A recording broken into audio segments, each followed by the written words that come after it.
Thank you very much, everyone. Before I begin, I'd like to offer my condolences and best wishes to the people all across our great South who have endured deadly tornadoes and other severe weather in Texas, Louisiana, Mississippi, Alabama, Florida, Georgia, Tennessee, and South Carolina. My administration will do everything possible to help those communities get back on their feet. We're speaking with the governors and representatives. FEMA is already on its way, and they got there as soon as we heard the word. I said, get out there. So FEMA is there, and you know the great job that FEMA does. It's really something very special. So we just want to say warmest condolences, and we're with you all the way. It's a tough deal. That was a bad level 5. That was a bad group. That's as high as it gets. It was a bad grouping of tornadoes, something that's something incredible. The power, the horrible, destructive power. America is continuing to make critical progress in our war against the virus. Over the weekend, the number of daily new infections remained flat, nationwide flat. Hospitalizations are slowing in hotspots like New York, New Jersey, Michigan, and Louisiana. This is clear evidence that our aggressive strategy to combat the virus is working and that Americans are following the guidelines. It's been incredible what they've done. You looked at the charts. And the charts are, and the models from early on predictions where 100 and 120,000 people looked like if they did well, they were going to unfortunately perish. And we're going to be hopefully way, way below that number. So that will be a sign of people doing things right, but it's still just a horrible thing all over the world. 184 countries. This is all a tribute to our wonderful healthcare advisors and experts who have been with us right from the beginning. We appreciate it so much. In fact, Dr. Fauci's here. Maybe I could ask Tony to say a few words before we go any further. Thank you very much. Tony, please. Thank you, Mr. President. Just a couple of things, and then I just want to make a comment about something that happened yesterday. You're going to hear from Dr. Birx soon about the numbers that we've been talking about, how things are starting to balance off. And I think the more as we go by each day, I think we're going to see, and again, I never like to get ahead of myself or of Dr. Birx, but it looks like even though we've had a really bad week last week, remember when I was speaking to you before, I was saying this was really a bad week. There's still going to be a lot of deaths, but we're starting to see in some areas now that kind of flattening, particularly in a place that was a hot spot like New York. That's the first thing. The second thing is that I had a really very, very productive conversation with the Congressional Black Caucus this morning for about an hour, and they really wanted to know what exactly are we going to be doing in the immediate as well as the long range about the health disparities and the discrepancies both in infection and in poor outcome in the minorities in general, but specifically African American. And I mean, I made it very clear to them that what we have to do is focus on getting the resources where the vulnerable are to be able to get testing done, to be able to get the appropriate identification where proper and where appropriate to isolate and contact trace if we can, but also to help mitigate in a community that is suffering and suffering much more disproportionately. So I just wanted to get that out of the way. The other point I wanted to make is that I had an interview yesterday that I was asked a hypothetical question. And hypothetical questions sometimes can get you into some difficulty because it's what would have or could have. The nature of the hypothetical question was if, in fact, we had mitigated earlier, could lives have been saved? And the answer to my question was, as I always do, and I'm doing right now, perfectly honestly, say, yes. I mean, obviously, if mitigation helps, I've been up here many times telling you that mitigation works. So if mitigation works, and you instigate it and you initiate it earlier, you will probably have saved more lives. If you initiated it later, you probably would have lost more lives. You initiated at a certain time. That was taken as a way that maybe somehow something was at fault here. So let me tell you from my experience, and I can only speak from my own experience, is that we had been talking before any meetings that we had about the pros and the cons, the effectiveness or not of strong mitigations. So discussions were going on mostly among the medical people about what that would mean. The first and only time that Dr. Birx and I went in and formally made a recommendation to the president to actually have a, quote, shutdown in the sense of not really shutdown, but to really have strong mitigation. We discussed it. Obviously, there would be concern by some that, in fact, that might have some negative consequences. Nonetheless, the president listened to the recommendation and went to the mitigation. The next second time that I went with Dr. Birx into the president and said, 15 days are not enough. We need to go 30 days. Obviously, there were people who had a problem with that because of the potential secondary effects. Nonetheless, at that time, the president went with the health recommendations, and we extended it another 30 days. So I can only tell you what I know and what my recommendations were. But clearly, as happens all the time, there were interpretations of that response to a hypothetical question that I just thought it would be very nice for me to clarify because I didn't have the chance to clarify. Thank you. The date on that. Excuse me? The date. You know, to be honest with you, I don't even remember what the date was, but I can just tell you the first and only time that I went in and said we should do mitigation strongly, the response was, yes, we'll do it. And what did you do? Was that the travel restrictions? No, the travel restriction is separate. That was whether or not we wanted to go into a mitigation stage of 15 days of mitigation. The travel was another recommendation when we went in and said we probably should be doing that, and the answer was yes. And then another time was we should do it with Europe, and the answer was yes. And the next time we should do it with the UK, and the answer was yes. In this interview, you said there was pushback. Yeah. Where did that pushback come No, from? it wasn't. And that was the wrong choice of words. You know what it was? When people discuss, not necessarily in front of the president, when people discuss, they say, well, you know, this is going to have maybe a harmful effect on this or on that. So it was a poor choice of words. There wasn't anybody saying, no, you shouldn't do that. Are you doing this voluntarily, or did No, the president I'm doing it. advise you? Everything I do is voluntarily. Please, don't even imply that. So, Mr. President, the question is... By the way, the travel ban, that was earlier. Travel ban was done earlier.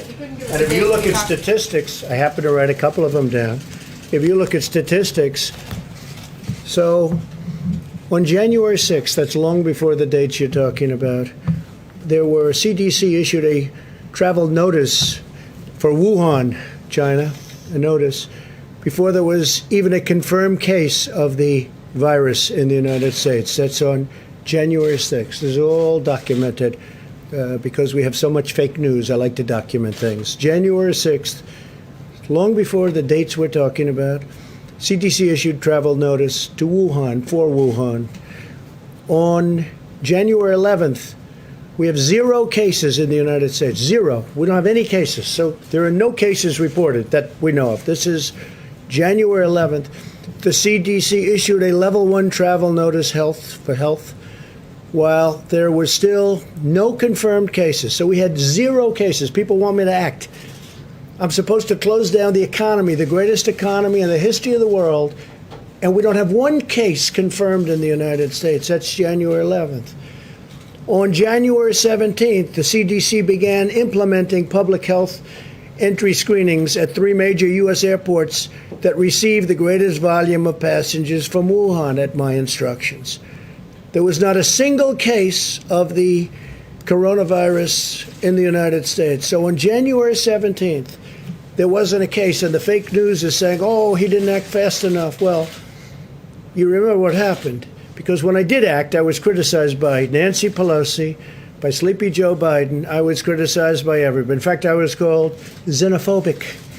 I was asking Biden to please define that for me. I was called other things by Democrats and some others, not too many others, actually.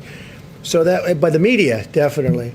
Now, on January 21st, this is long before the time we're talking, because when Tony's talking, I believe he's talking about the end of February. On January 21st, okay, still early, there was 1 case of the virus. At that time, we called it the Wuhan virus, right? Wuhan. There was one case in the whole United States. We had one case. This is all documented. It all comes from you. A lot of it comes from you people. On January 21st, the CDC activated an emergency operations center. There was just one case, one person. That's why that ad was such a phony. There was one person in the United States. You know, they usually say there's only one person. That statement was made at that time. One case in the whole United States. One case. I'm supposed to shut down the government, the biggest economy in the history of the world. Shut it down. We have one case. 7 cases were on January 31st. Now, on January 21st, there was a case. Not one person had died. You heard that, Steve, right? Not one person. So we have this massive country, the United States of America. We have the greatest economy in the world, bigger than China's by a lot, right? Because of what we've done over the last 3.5 years, prior to the virus, but including the virus. So we have the biggest economy, the greatest economy we've ever had, the highest employment numbers, the best employment numbers, best unemployment numbers also, the best of everything. So on January 31st, think of it, not one person has died. Not one. Nobody died. Not one, John. I don't think you'll find any. This is reported by CDC, confirmed by the news, which doesn't mean anything to me because they don't tell the truth. But CDC reported January 31st, not one person has died, and I issued a travel restriction from China. Think of it. So nobody died, and I issued. You can't get earlier than that. So we have nobody died, and I said, China, you can't come in. I'm sorry. Because I saw what was going on. It wasn't so much what I was told.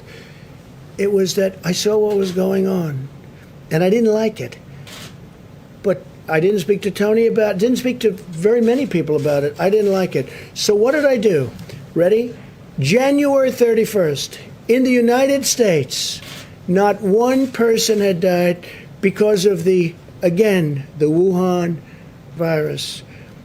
So I issued travel restrictions on that date, even though nobody died, and I got brutalized over it by the press because I was way too early. I shouldn't have done it. Brutalized by the press. But, I've been brutalized for the last 4 years. I used to do well before I decided to run for politics. But I guess I'm doing okay because, to the best of my knowledge, I'm the President of the United States, despite the things that are said. So then, first mandatory quarantine in more than 50 years we did. First mandatory in 50 years. The same restrictions that the Democrats and the media called xenophobic. Now, Joe Biden said he's a racist. Called me a racist because I said we're shutting down entry from China. We're shutting it down. He called me xenophobic and he called me a racist and other things. Since then, on a Friday night 2 weeks ago, Joe Biden issued a statement. It wasn't him. He didn't write it. I'm sure he doesn't even know that it was issued. But the people from his campaign who are smart, people that write these little PR releases are pretty smart, reasonably good. Not the best, but they're not bad. But they issued a statement saying that Joe Biden agrees that that President Trump was right to close it down to China. Now, he did that. Now, he issued it on a Friday night. We've all heard about that, John, Friday nights, right? In fact, his was later Friday night than I ever released mine on Friday nights, okay? So he did it pretty late. I mean, like at 11 o'clock in the evening or something. It's pretty late. Anyway, so Joe Biden issued, and it's one of those things. But in February, Nancy Pelosi said we should come to Chinatown. This is late February. Come to Chinatown. We think it's very safe. Come here. Let's all have the big parade, Chinatown parade, probably referring to San Francisco. And that's it. But I took this action early. And so the story in the New York Times was a total fake. It's a fake newspaper, and they write fake stories. And someday, hopefully in 5 years when I'm not here, those papers are all going out of business because nobody's going to want to read them. But now they like them because they write about me. Now, with that, I have a couple of we have a few clips that we're just going to put up. We could turn the lights a little bit lower. I think you'll find them interesting. And then we'll answer some questions. I'll ask you some questions because you're so guilty, but forget it. But most importantly, we're going to get back onto the reason we're here, which is the success we're having. Okay? Please, you could put it on. Thank you. People should be more concerned right now with the flu in this country. A lot of people are concerned about the coronavirus because they're hearing a lot of news about it right now. But the reality is, comparing it to the flu, for example, it's not even close to being at that stage. What if it is worse? Is this a moment where maybe countries put politics aside, a little bit of pride aside, and do we have U.S. officials, should U.S. professionals such as yourself get involved? How worried should Americans be about coronavirus? Coronavirus is not going to cause a major issue in the United States.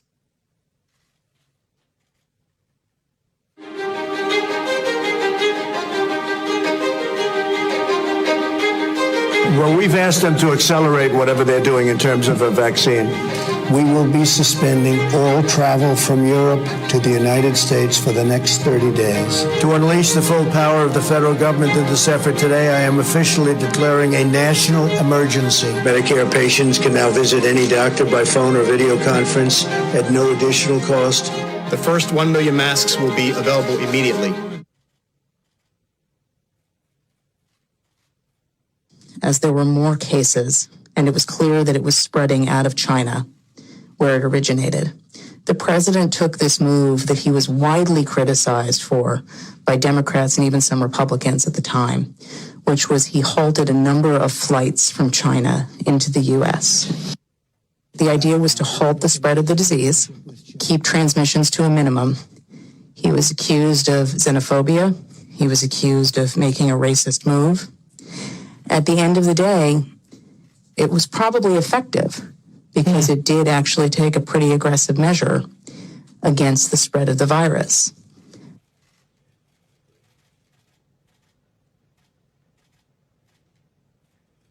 His team is on it. They've been responsive late at night, early in the morning, and they've thus far been doing everything that they can do, and I want to say thank you, and I want to say that I appreciate it. He returns calls. He reaches out.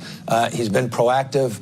We got that Mercy ship down here in Los Angeles. That was directly because he sent it down here. 2,000 medical units came to the state of California, these FMS, these field medical stations. And that's been very, very helpful. The president has been outstanding through all this. The vice president's been outstanding. Members of the coronavirus task force, very responsive. We had asked if we could have, New Jersey could have access to a piece of the beds that are on the USNS Comfort, and the president came back, called me a short few minutes before I walked in here to say indeed they would grant that to New Jersey. So that's a big step for us in addition to all the other capacity. That news is literally hot off the press, and I thank the president and vice president who are on the call together. President Trump approved Arizona's request for a presidential major disaster declaration. I want to thank the president for a quick turnaround. We requested this on a Wednesday, and we had approval by Saturday morning. And we are grateful to the administration for their continued support and responsiveness. Well, first of all, I want to thank the president and the vice president for doing a really good job of communicating with all the governors. So we could give you hundreds of clips like that from governors, including Democratic, or Democrat as I call them, governors, which is actually the correct term.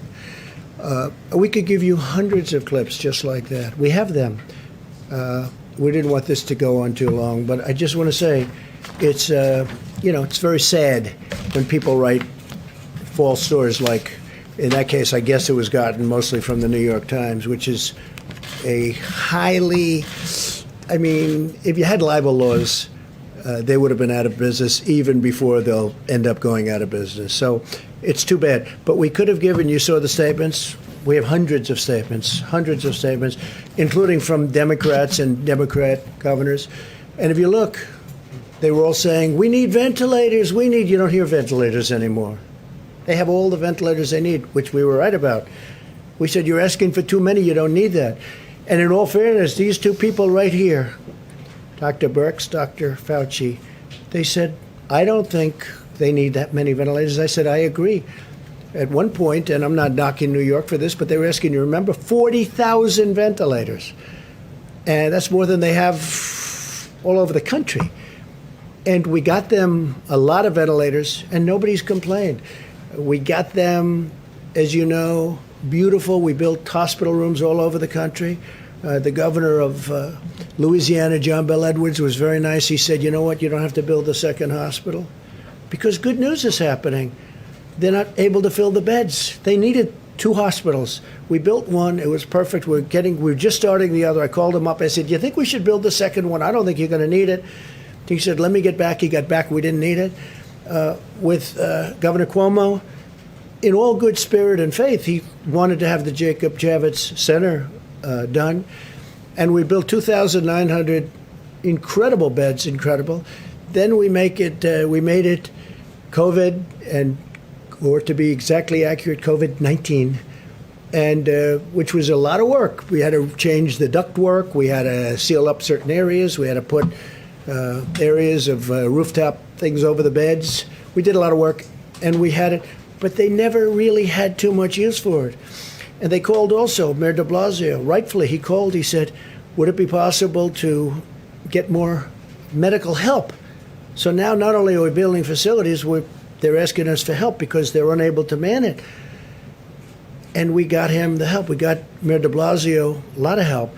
Then when the Javits Center wasn't used much, and then, as you know, the Mercy, we took the Mercy and we took the Comfort, and we made them, both Los Angeles and New York, we made them COVID adaptable, which was not easy to do.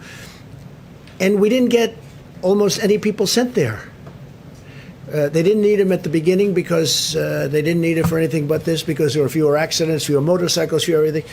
And what we did was like an incredible job, but they didn't need them. It turned out they were there. We were ready. You know the expression, they have an expression, ready, willing, and able. We were ready, willing, and able. What the Army Corps of Engineers did was a miracle. What FEMA did was a miracle. What the doctors did. So I got a call 2 days ago from the mayor of New York. He said, could you help us even more with medical personnel? And we sent, I think it was 448 doctors, nurses, and respiratory experts, real experts. And I got a call from the mayor, and he said, I want to tell you, incredible, these people are incredible. He said they lifted the spirits of the hospital workers from New York City like nothing I've ever seen. He was unbelievable what he said, was really appreciated, and I let them know that. I let the military people. He said they went in there so brave, so incredible. They lifted the spirits of everybody. We did all of this work, but when you read the phony stories, nobody acknowledges this. And it doesn't have to be acknowledged from my standpoint, but it does have to be acknowledged from the great work that these doctors, nurses, the Army Corps of Engineers, FEMA, all these people, they've done this incredible job. And they shouldn't be abused, because you take a look at what's happened. Nobody's asking for ventilators, except outside of our country. Outside of our country, they're calling me, every country, they're calling me, so many countries, and I'm going to try and help them because we have thousands of ventilators being built. But nobody's asking for ventilators. Nobody's asking for beds because we built hospitals. I think we built 20,000 beds in a period of a couple of weeks. The job they've done is incredible. With all of that being said, I'm getting along very well with the governors. And if I wouldn't, Mike Pence had a call today with the governors, and it was like a 10. I said, how was it? He said, it's a 10. He used one of my expressions, actually. But he said it was like a 10. And I'm sure you people were probably on the call, although you weren't supposed to be. But you were sitting in somebody's office listening to it, because every time we have these, and you would know that for weeks those calls have been very good. But there wasn't a raised voice. There wasn't even a statement of, like, we think you should do this or that. I heard it was like just a perfect phone call. It might not be reported that way. They'll say, I thought that somebody maybe slightly raised, didn't even raise a voice. My only point of saying this, because I want to get back to why we're here. The press has not treated these incredible people who've done such a great job. They haven't treated them fairly. They're way off. We were way ahead of schedule. And remember this, because the Times story was a fake, but remember this, everything we did, I was criticized because I was too early. If I waited longer, it would have been You would have been if I went way earlier, if I went 3 months earlier, I would have been criticized for being way too early. So with all of that being said, we understand it. I think I've educated a lot of people as to the press. And I would love to be able to say that we have a very honest press. Honestly, John, there'd be nothing I would be more proud of if the press would work. And I don't mind being criticized, but not when they're wrong. Not when people have done a great job. Yes? Let's ask you about the video, because I've never seen a video like that played in this room. It looks a bit like a campaign ad. Who produced that video for you? That was done by a group in the office, and it was done we just put some clips together. I could give you, I'll bet you I have over 100 more clips, even better than them. They were just pieced together over the last 2 hours. That was just, we have far better than that. That's nothing compared to some of them. This was produced here in the White House. Yeah, this was done by Dan and a group of people, and they just put it together in a period of probably less than 2 hours. Why did you feel a need to do that? Because we're getting fake news, and I like to have it corrected. They're saying what a great job we're doing, and the media, these are the governors of California, governor of New Jersey, governor of New York. Look, in New York, we work very close with Andrew. In New York, ventilators were going to be a problem. They didn't have a problem. We got them tremendous numbers of thousands, but we got them tremendous number of ventilators. You don't hear ventilators are a problem. Beds were going to be a problem. I mean, I'm happy about it. The Javits Center, which is incredible, is almost empty because they don't need them. That's good news, not bad news. I'm not saying, gee, I wish more people were there. I don't want more people there. We brought in the boat. We brought in the Comfort. And the Comfort was originally not supposed to be for this at all. The coronavirus, not supposed to be for that at all. They called, they said, could we have it? That was a number of weeks ago. We said, we don't think you need it, but if you need it, we'll do it. Then they said, could you get the medical personnel to run the Javits Center? Could you get the medical personnel to run the ship?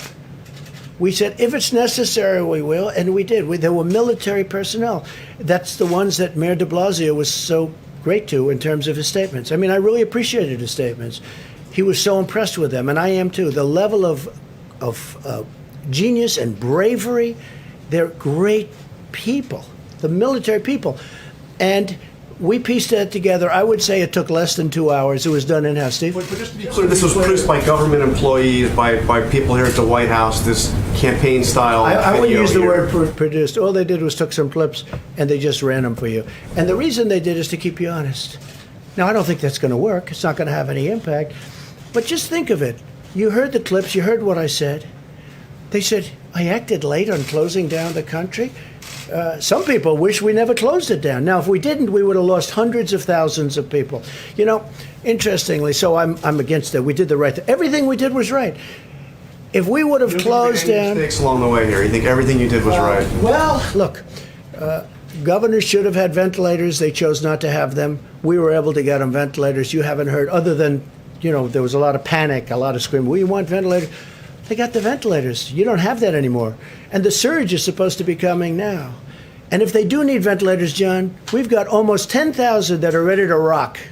We have people standing with those ventilators right now. If you needed 2,000 in New York, which you don't, but if you did, we can have them here in less than 24 hours. We're ready to rock. This was a great military and beyond that operation. Let's get back to the regular. Well, shouldn't we get back to the regular? We could talk about this, but all I'm doing is this. I could have given you, like those are 4 or 5 clips that we just played for you.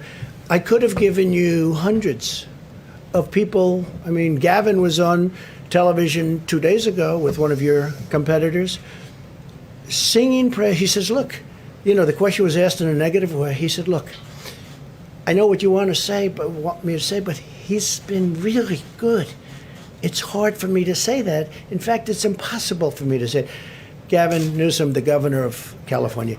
I have many clips from I have some clips from Anthony that I didn't want to put up, which were really good. I think Anthony would be the first one to say, when I closed the country to China, when I closed the China ban, whatever you want to call it, Anthony said I saved a lot of lives by doing that. I mean, am I correct? I don't want to put words in Anthony's mouth, by the way, and I like him. Today I walk in, I hear I'm going to fire him. I'm not firing him. I think he's a wonderful guy. You tweet something that said fire Fauci. Why did you fire Fauci? I retweeted somebody. I don't know. they said fire. Doesn't matter. Did you notice that when you retweeted Yeah, it? I notice everything. So you retweeted it even though it said time to fire No, Fauci. no, that's somebody's opinion. All that is an opinion. And you elevated No, it. I was called about that. I said, I'm not firing. In fact, if you ask your friends in the office, in the public relations office, I was immediately called upon that. And I said, no, I like him. I think he's terrific because this was a person's view. Not everybody's happy with Anthony. Not everybody's happy with everybody. But I will tell you, we have done a job the likes of which nobody's ever done. The mobilization, getting of equipment, all of the things we've done. Nobody's ever done a job like this. We have 50 governors and territories, by the way. People don't ever mention that. We have territories. We have 50 governors and territories, and many of those governors are Democrats, and they can't find anything to complain about. And honestly, many of them didn't do their jobs. I'll let you know someday. Let's see what happens. But I may let you know who's not doing their job. I can tell you the ones that are good, both Republican and Democrat, and the ones who don't know what they're doing. But we help some of the ones that don't know what they're doing. They should have had their own stockpiles. And now, if they want, we can build them stockpiles of ventilators. The hardest thing is a ventilator because it's expensive. It takes a while to get. We got them, and nobody believed we did. Now, many of the governors were asking for far too many. And we said they were asking for far too many. We talked, and we said, you said very strongly that they just don't need that many. You said they don't need that many beds, Deborah. So that's it. Steve, go ahead. Dr. Fauci are on the same page. Yeah, we have been from the beginning. I don't know what it is exactly, but if I put somebody's opinion up, I don't mind controversy. I think controversy is a good thing, not a bad thing. But I want it to be honest controversy. Now, when I got a call not very quickly, and nobody, saw that as being any big deal. They said, how are you doing with Dr. Fauci? I said, I'm doing great. And I didn't talk to Dr. Fauci even until we just got here.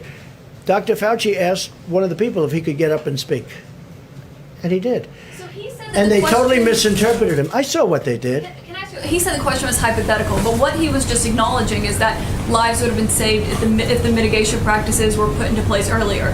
That seems obvious. Do you not agree with that? Here's the thing. Now, what he really is saying, though, but how could you have done it? Look, I just went over stats with you, right here. How do you close it up? You have no deaths and no cases on January 11th. Doctor, would you recommend closing the United States of America? Oh, this must be terrible. How many cases do we have? None. How many deaths do we have? None. January 17th, go back another week. On January 17th, this is 10 days before I did a little bit less than 10 days, before I did the ban. I did a ban on China. You think that was easy? I then did a ban on Europe. And a lot of people said that was an incredible thing to do because you look at Spain. And by the way, we're doing very well because when you look at all of those flat graphs and you add it all up, the United States is very low. And per capita, we're very low. We're doing very well. But how do you close up the United States of America? So on January 6th, no deaths. On January 11th, no deaths. And no cases. On January 17th, no cases, no deaths. I'm supposed to close up the United States of America when I have no cases. You didn't close it down in the middle of March. Should you have closed it down earlier? I That's closed the down question. from Not China. January. Excuse me. I closed it down from China. And by the way, some people think I should have waited longer and maybe ridden it out. I disagree with them, okay? But it was thought of. I mean, that was an alternative. There are a lot of people that would have said, let's write it out. Now, I'll give you the good news. If I would have done that, it would have been, I think, catastrophic. Because their numbers are, Anthony, 1.6 to 2.2 million people would have died if we tried to do that. And I did this last time. Cut it in half. Don't say 2.2 million. Cut it in more than half. Say 1 million people died. Well, that's much more than the Civil War. Cut it in half. Take the million and cut it in half. That's 500,000 people would have died. Now, that number we would have reached, okay? That would have been easy to reach if we did nothing. So we did the right thing, and our timing was very good. But here's the one thing, and you have to say this. When you ask me, why didn't you do this? How come when I did the ban on China and instituted some very tough things, how come Nancy Pelosi a month later is in Chinatown saying, let's all march, this is not going to happen? How come we have many of the experts from CNN, and many other networks, if you call CNN a network, I don't personally, but we have CNN, we have many other places, and they're all saying, he doesn't need to do it. He doesn't need to do it. All I'm saying is this: how do you close down the greatest economy in the history of the world when on January 17th you have no cases and no death? When on January 21st you have one case and no death. One case. Think of that. Now, we're supposed to close down the country, but here's what happened. When on January 31st I instituted the ban, Joe Biden went crazy. He said, you don't need the ban. He didn't go crazy. Like, he didn't even know what the hell the ban was. But he didn't go crazy. But he did say, he did call me xenophobic. Wait a minute. He called me xenophobic. He called me a racist because he has since apologized and he said I did the right thing. So when you say, why didn't you this? Every Democrat thought I made a mistake when I did it. I saved tens of thousands, maybe hundreds of thousands of lives by putting time it. that you bought. The argument is that you bought yourself some time and you didn't use it to prepare hospitals. You didn't use it to ramp up testing. Right now, nearly 20 million people disgraceful. are unemployed. It's so disgraceful the way you said it. Let me just listen. I just went over it. Or this rant supposed to make people I just went over in it. an unprecedented crisis. Nobody thought we should do it, and when I did it, But what did you do with the time that you bought? you know The we month did. of February. That You know what we video did? was a gap. What The do you entire do? month of February. What do you do when you have no case in the whole United States? You had cases when in February. excuse me, you reported it.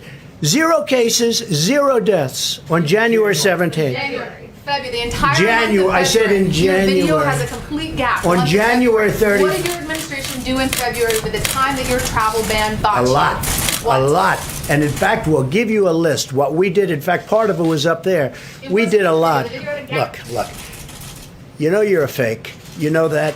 Your whole network, the way you cover it, is fake. And most of you, and not all of you, but the people are wise to you. That's why you have a lower approval rating than you've ever had before, times probably 3. And when you ask me that question, let me ask you this: why did Biden apologize? Why did he write a letter of apology? right now care No, about that's why very Joe Biden important. didn't apologize Why to did you. the Democrats think that I acted too quickly? You know why? Because they really thought that I acted too quickly. We have done a great job. Now, I could have kept it open. And I could have done what some countries are doing. They're getting beat up pretty badly. I could have kept it open. I thought of keeping it open because nobody's ever heard of closing down a country, let alone the United States of America. But if I would have done that, we would have had hundreds of thousands of people that would right now be dead. We've done this right, and we really have done this right.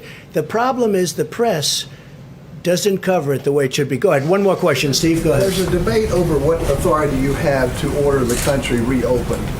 What authority do you have? Well, I have the ultimate authority, but we're going to get into that in a minute. We're going to just finish this up. We're going to tell you about other things that we've done right. But I will say this. Had we said, let's just keep going and let's not do a closing, whether it's 2.2 that they at one point predicted as an outside or 1.6 at a lower number, you cut it all the way down to 6 or 7 or 800,000, take just a fraction of the number that could have happened, it literally would have been more than the Civil War. It would have been a disaster. So the minimum number was 100,000, and I feel pretty good that we're going to be substantially below, Anthony, the 100,000, and I hope we will. All right, so today, the Department of Health and Human Services is announcing 5 new contracts to procure large numbers of additional ventilators under the Defense Production Act, which we used a lot, by the way, which you didn't like to talk about, in addition to the 1,300 we received today. We received today 1,300 additional ventilators. Now, we're probably not going to need them, but we can add that to our stockpile, which is very big, and we can move it around should the surge take place and should it be a very substantial surge. We're ready to rock. The contracts are with General Electric, Hillrom, Medtronic, ResMed, and Vyaire, combined with the DPA contracts that we announced last week with General Motors and Philips, and 2 other contracts with Hamilton and Zoll. We're adding 6,190 ventilators to the strategic national stockpile, of which we have a lot already, thousands, close to 10,000. But this will be added by May 8th, another 29,000 by the end of May. and more than 120,000 total we will have by the end of the year. Now, we're going to help other countries. We're going to help states if they need it. We may help some states stockpile. You know, they're supposed to buy their own stockpile. They have state stockpiles. They're supposed to be using that. And unfortunately, most of the states weren't there. And a lot of people didn't want to talk about it, but they weren't there. We will talk about it at the right time if you want to. I at this point, I'm more focused on getting past this nightmare of an epidemic or a pandemic, anything you want to call it. We got to get past it. No one who has needed a ventilator has not gotten a ventilator. Think of that. You know, you heard all about ventilators. We need ventilators. Because they didn't have them, because the state should have had them. No one who has needed a ventilator has not gotten a ventilator. No one who has needed a hospital bed has been denied a hospital bed. That's not even really our responsibility. Now, if we can help, we're going to do it. But that's where the Army Corps of Engineers did such a great job. We built over 20,000 beds. In fact, we built thousands more than we've actually needed to be safe. We wanted to be safe, and they rose to this incredible occasion. I mean, we built more beds than we thought. We thought in Louisiana we were going heavy. And again, when I called the governor, I said, maybe we shouldn't build that second hospital because we don't want to build it if you don't need it. He called back. He said, I don't think we're going to need it. They had 1,000 rooms, 1,000 beds. And they used a lot of them, but they didn't need the other one, so we stopped it because we don't want to waste. But we're prepared to build thousands more should we need it. I don't think we're going to need it because it looks like we're plateauing and maybe even in many cases coming down. In addition, we've ordered a total of 60 mobile contamination systems. So the decontamination system from Bethel in Ohio is an incredible thing because it takes the masks and up to 20 times you can decontaminate a mask. And I've been asking from the beginning, why can't we sterilize or sanitize these masks? And it turned out we can. And there was a great company in Ohio. They sent us some great equipment, and they're doing that now. And now we're going to have more than 33 million N95 masks per week. Will be cleaned, decontaminated, and it'll be great.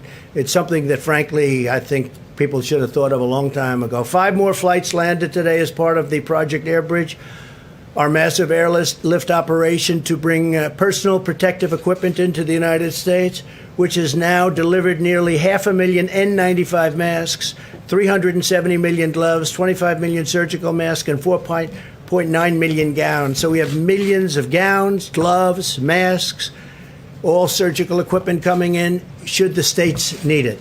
Now, the states are supposed to be buying their own stuff, but should they need it, we are ready to give them because we're building up our stockpile again like crazy. Remember, I and you saw the stories, I inherited this administration, Mike, myself, the whole administration, we inherited a stockpile where the cupboards were bare. There was nothing. And I say it, and I'll say it again, just like we didn't have ammunition, we didn't have medical supplies, we didn't have ventilators, we didn't have a lot of things that should have been had, and you can read your own stories on that because you know what happened. They didn't want to spend the money, but we did. To date, we've facilitated the supply of more than 38 million N95 masks nationwide. This week, we'll be sending 2 million N95 masks to the Commonwealth of Pennsylvania. The Vice President will go into more detail. He's got great detail on that, and I think it's a pretty amazing story. We have a lot of masks already in stock, and we have more coming. We're further expanding hospital surge capacity in key areas of the opening, and we have a portion of certain VA hospitals and non-veteran coronavirus patients, including at the East Orange, New Jersey Medical Center, as well as facilities in Manhattan and Brooklyn. They're ready, they're able, they're beautiful. Hopefully we won't need too many of them because, frankly, we built everything that the governors wanted, and in many cases it's too much. We told them it was too much, but we wanted to err on the side of caution.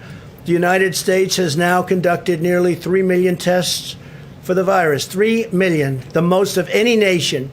We are performing approximately 115,000 tests every single day, and our rate of testing is especially high in areas hardest hit by the virus. If you look, and that's really, and it's hit some areas, the virus very, very hard. For example, per capita testing in New York is higher than the rest of the world. The NIH, CDC, and FDA are also currently validating several antibody tests that will allow us to determine whether someone has already had the virus and potentially become immune to infection. We're looking at that. The antibody tests are going to be very interesting over the next short while. A lot of things are being developed as we speak. In the race to develop effective treatments, the drug company Gilead announced that its drug, remdesivir, has shown promising results, very promising, in compassionate use settings. In addition, the FDA has just granted emergency use authorization for a device that removes certain proteins from the bloodstream, possibly preventing a patient's immune system from overreacting to the virus and damaging vital organs, which is a big problem. Furthermore, over the last 7 days, my administration has deployed roughly 28 million doses of hydroxychloroquine from our national stockpile. We have millions of doses that we bought, and many people are using it all over the country. And just recently, a friend of mine told me he got better because of the use of that drug. So who knows? And you combine it with Z-Pak, you combine it with zinc, depending on your doctor's recommendation, and it's having some very good results, I'll tell you. Think if anybody recommended it other than me, it would be used all over the place, to be honest with you. I think the fact that I recommended it, I probably set it back a lot. But it's a lot of good things are happening with it, a lot of good tests.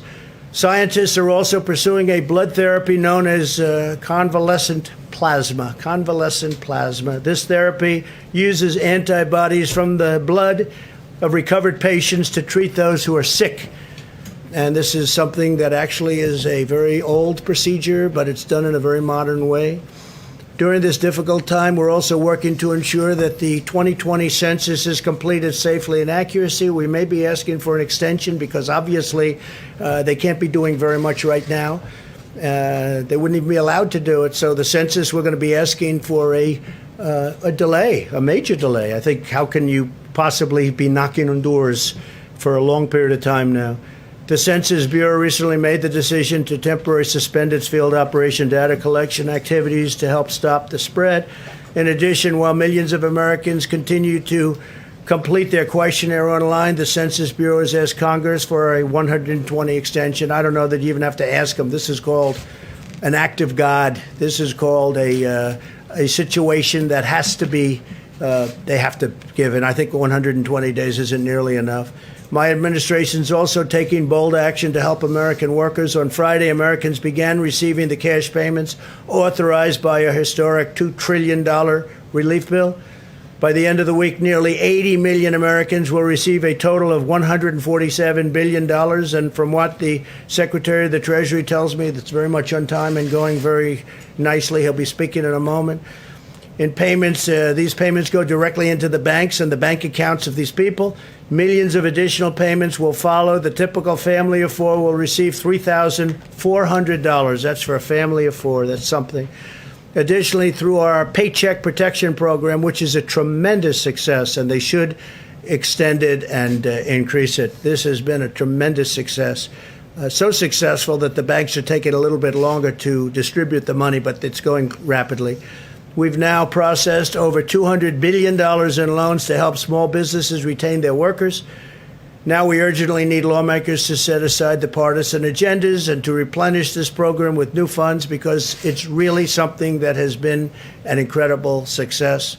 And they need more money to keep it going, to take care of these businesses and keep them open. I want to thank the many governors, health professionals, scientists, and business leaders for their incredible hard work and input over the past month, and even long beyond a month, Mike, I would say. You know, we've been working together with a lot of them for, it seems like, forever. I've been having many discussions with my team and top experts, and we're very close to completing a plan to open our country, hopefully even ahead of schedule. And that's so important. We will soon finalize new and very important guidelines to give governors the information they need to start safely opening their states. My administration's plan and corresponding guidelines will give the American people the confidence they need to begin returning to normal life. That's what we want. We want to have our country open. We want to return to normal life. Our country's going to be open, and it's going to be successfully opened. And we'll be explaining over a very short number of days exactly what is going to be. We've also, as you probably heard, developed a committee. We're actually calling it a number of committees with the most prominent people in the country, the most successful people in the various fields, and we'll be announcing them tomorrow. This weekend, the United States also helped facilitate an unprecedented agreement among the 23 nations of OPEC Plus. That's OPEC Plus additional energy-producing nations, representing many of the world's largest oil-producing countries to stabilize oil markets. And we have, in fact, and I think you've seen a big stabilization over the last couple of days. Together, countries around the world will cut oil production by approximately 20 million barrels. People are saying 10 million, but we think that the number that they'll actually hit is going to be closer to 20 million barrels a day, and that will help a lot with saving jobs all over Texas and Oklahoma and North Dakota and many of other of our big energy states. This historic action will help nearly 11 million American workers who are supported by the U.S. oil and gas industry. It's a very monumental agreement. I want to thank Saudi Arabia and the King of Saudi Arabia, Crown Prince of Saudi Arabia, both. I want to thank President Putin of Russia, and I want to thank a very good friend of mine, man who's become a friend of mine. The President of Mexico showed great flexibility, President Lopez Obrador. He showed great flexibility and tremendous intelligence doing what he did. It was not that easy for him, and I want to thank Mexico and the president. This is a very historic deal, very historic, so we'll see how it all goes. In this time and challenge, and we are certainly in a time probably like we haven't been in many, many decades. We are strengthened and sustained by the bonds of love and loyalty that unite all Americans. I'm so proud of the American people. Everywhere you look, you see the patriotism of our people shining through and the courage of our doctors and nurses on the front lines, in the dedication of our food supply workers, and in the commitment of every citizen to achieving victory over the virus. That's what's going to happen. It's going to happen sooner than people think, and we're going to be smart about it, very, very smart about it. We're going to be safe about it. We're going to be listening also to the great doctors and medical professionals.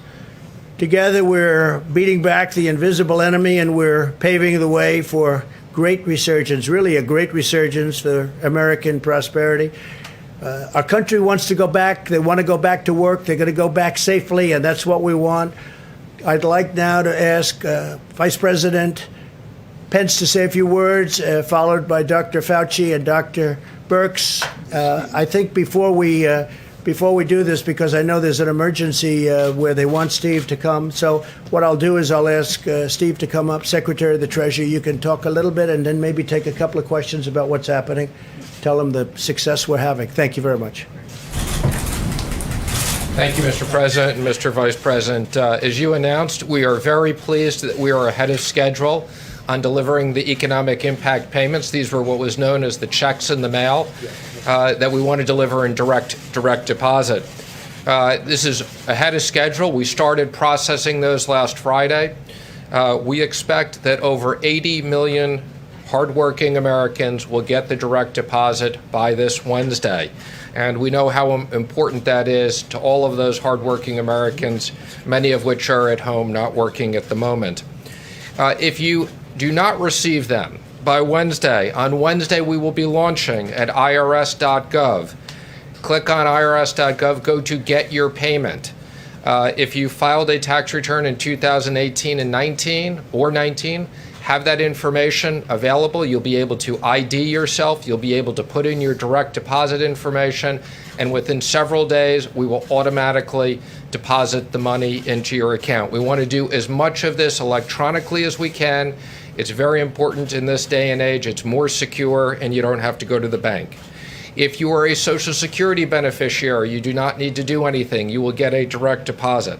If you have not filed and did not need to file a 2018 and 19 return, you can go to irs.gov now and enter your information and authenticate yourself. So again, we are very pleased that that is ahead of schedule. I'd also like to announce the progress we're making on the new SBA program, the PPP. Let me just remind everybody, this is a brand new program that is now 1 week old. We have distributed and confirmed $230 billion of loans to over 4,600 lenders participating. That is multiples and multiples of anything that the SBA has ever done in 1 year before. And I especially want to thank the broad-based community banks that are participating. Again, over 4,600 banks. If you haven't had your loan processed, you will get it processed this week. As the president said, we've gone back to Congress and asked them for more money to make sure that every business has access to this. Let me also comment for the states. We are distributing out half the money this week to the states. That's a week ahead of time. And we'll deliver the other half of the money to the states next week. And then let me just finally comment, we've been working very closely with the Federal Reserve. Last week we announced expanded facilities and new facilities that total $2.3 trillion of liquidity. And in particular, I'd just like to highlight a Main Street lending facility that will be for companies between 1 worker and 10,000 people, so mid-sized businesses, and also a municipal facility for states and local governments to be able to access funds given the shortages that they have. So with that, I'm happy to answer any Do you have questions. any questions to Steve, please? Secretary Mnuchin. Thank you, sir. Both Speaker Pelosi and Minority Leader Schumer have said that they're in negotiations with you right now on additional funding for these small business loans, that package. Leader McConnell, though, has said that nothing should be added to the package. That should just be specific to small business loans. What is the opinion of your administration? Should there be some sort of horse trading here, or should it just be small business loans? Well, the president's view and the vice president's, in my view, is this was a bipartisan program. This SBA program, it wasn't a Republican program, it wasn't a Democrat program, it was a bipartisan program. We've committed to small businesses. We should top up that program now. I know the Democrats want to talk about more money for hospitals and states. Right now, we're just sending the money out to the hospitals and states. They haven't come close to using that money. And I know the president and vice president have said, once we get the SBA done, we can go into another funding bill. The president's talked about potentially adding infrastructure and other things. We think there is a likelihood we will need more money, and we will sit down and try to get a bipartisan bill. But this is important we deliver on small businesses. 50% of the people work for small businesses. Thank you, sir. What's the emergency that the president said you had to go for? The president said you had an emergency Negotiation. over this bill? Yeah, well, because we don't want to run out of money. We've used about $220 billion of the $350 billion. We don't want to run out of that money. We don't want to create panics that people won't get it. So that's why we want to top that up, and we've asked for another $250 billion for that program. And again, let me just remind you, every dollar we spend in this program, we save $1 of unemployment insurance. So even though we're asking for $250 billion, it really won't cost that much.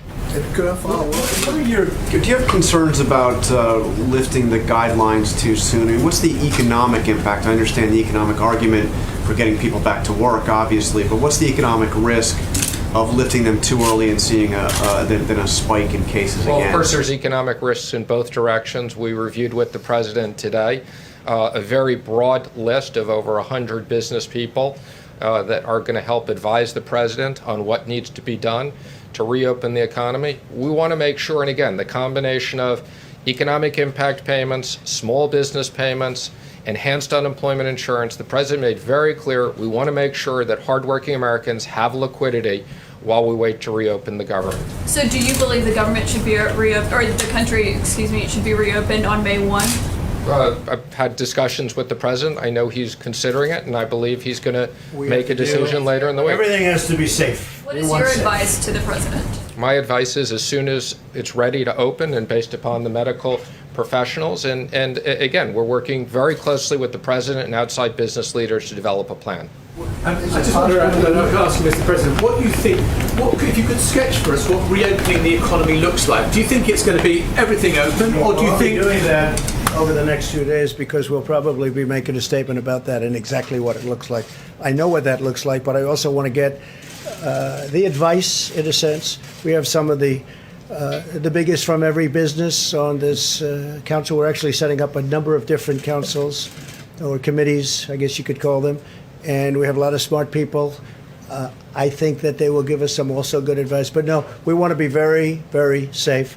At the same time, we got to get our country open. Yeah, and I understand that, Mr. President. Do you think there is a possibility then that what you do is you open it incrementally? Do you think people will go back to restaurants, to concerts, the cinema? I do think so. Eventually they will. Yeah.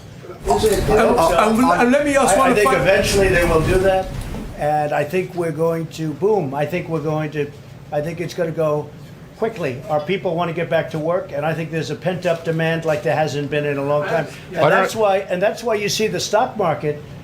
I mean, to think that the stock market's at the level it is right now with all that this world and this country has gone. And look at the European Union, how badly decimated they've been.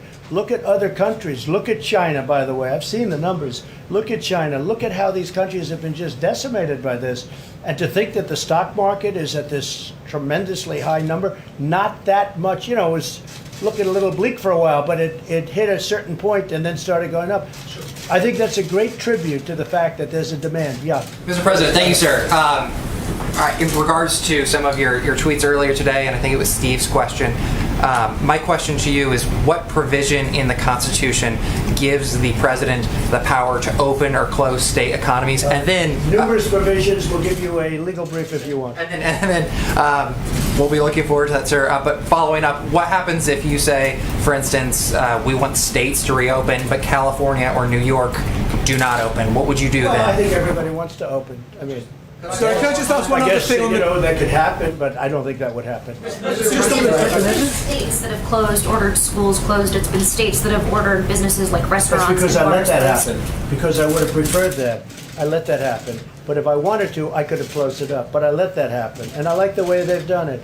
And the 7 that remained really in sort of a semi-lockdown, if you look at those states, they've really done a very good job. They're very much different from a New York or from other places where they've been hit very hard. So you're prepared then to pick on states and say, I order you to open your schools, I order you to force kids to be able to go? Yes, Mr. President. Following up on that, there are 2 consortiums of states today, California, Oregon, Washington on the West Coast, northeastern states, totally representing about 100 million people who said they're going to cooperate and decide when to reopen. Well, they can decide, but does that undermine what you're trying to do? No, not at all. Let me just tell you, very simple. I'm going to put it very simply. The President of the United States has the authority to do what the President has the authority to do, which is very powerful. The President of the United States calls the shots. If we weren't here for the states, you would have had a problem in this country like you've never seen before. We were here to back them up, and we've more than backed them up. We did a job that nobody ever thought was possible. It's a decision for the President of the United States. Now, with that being said, we're going to work with the states because it's very important. You have local governments. They're pinpointed. It's really, you talk about, it's like a microchip. They're pinpointed. We have local government that hopefully will do a good job. And if they don't do a good job, I'd step in so fast. But no, they can't do anything without the approval of the President of the United States. Go ahead, please. So if some states refuse to reopen and you order them to, the 10th Amendment to the Constitution says all powers that don't reside in the President of the Congress reside in the states. How do you overcome that? Well, if some states refuse to open, I would like to see that person run for election. They're going to open. They're going to all open. The ballot box. I think that's something that's not going to happen. They want to open. They have to open. They have to get open. Every one of those states, the people want to go and they want to. Now, some are in a different situation. You have, I won't name states now, but I will over the next 2 or 3 days. I'm going to be very specific. But you have some states where this is not the kind of a problem that it is in New York or Louisiana or Michigan or other places that got hit very hard. Illinois got hit very hard. But all states want to open, and they want to open as soon as possible, but they want to open safely, and so do I. Yeah, please. Thank you, Mr. President. Today, the French President Emmanuel Macron said that he will keep the shutdown in France till the middle of May. Does that mean that the U.S. will keep the ban on France got hit very Europe? hard. France got hit very hard, and again, he has to do what he has to do. He's a friend of mine. But France, Spain has just been decimated. You look at what's happened in Italy, it's a very well-known fact, what happened in Italy. No, they were hit very hard. Question for Secretary Mnuchin. Has everybody that you would like to have, the 100 business people on the Economic Council, have they all been invited already? Have they all agreed to They haven't been invited yet. We just reviewed the names with the president today. And are they from all sectors? Yes, Energy? there's verticals, so every single area of the economy we wanted to be represented. Great. One other thing, is there anything else needs to be done to work on industry, oil industry jobs, to save oil industry jobs after the deal this past weekend? Well, I think there's always things. So we're working with Larry Kudlow. I mean, we have economic plans for every single part of the economy. Obviously, in the case of the oil industry, they've been hit especially hard because you've had both the supply issue and you've had the demand issue. Have you figured out the bailout money for the airlines, what the allocations for the airlines? So I'm pleased to say we've worked very hard. I think, as you probably have seen, we put out a press release that we have now had discussions with almost all the airlines. I've personally had discussions with all the major airline CEOs. We specifically created an exception for small airlines that we could process very quickly, and I think you'll see very quickly decisions coming out. I'm very pleased with the discussions we've had. We've had very good Secretary? Yes. Do you see a need for a phase 4 stimulus, or is this Steve, I just want to say we have had discussion. Wait, Wait, excuse me 1 second. We've had very good discussions with the airlines. Very good discussions. Is it possible to reopen the economy on May the 1st? I don't want to say that. You'll be hearing over the next few days. Do you still see a need for a phase 4? Is this push in lieu of another stimulus? Okay, so again, let me just comment. I mean, Congress on a bipartisan basis approved an unprecedented amount of money to help American workers and American business because it was no fault of their own that business was closed down. We have been very diligently executing on that. You know, everybody said it was going to take months to get people money. We are executing very quickly. We created a whole new SBA program in a week.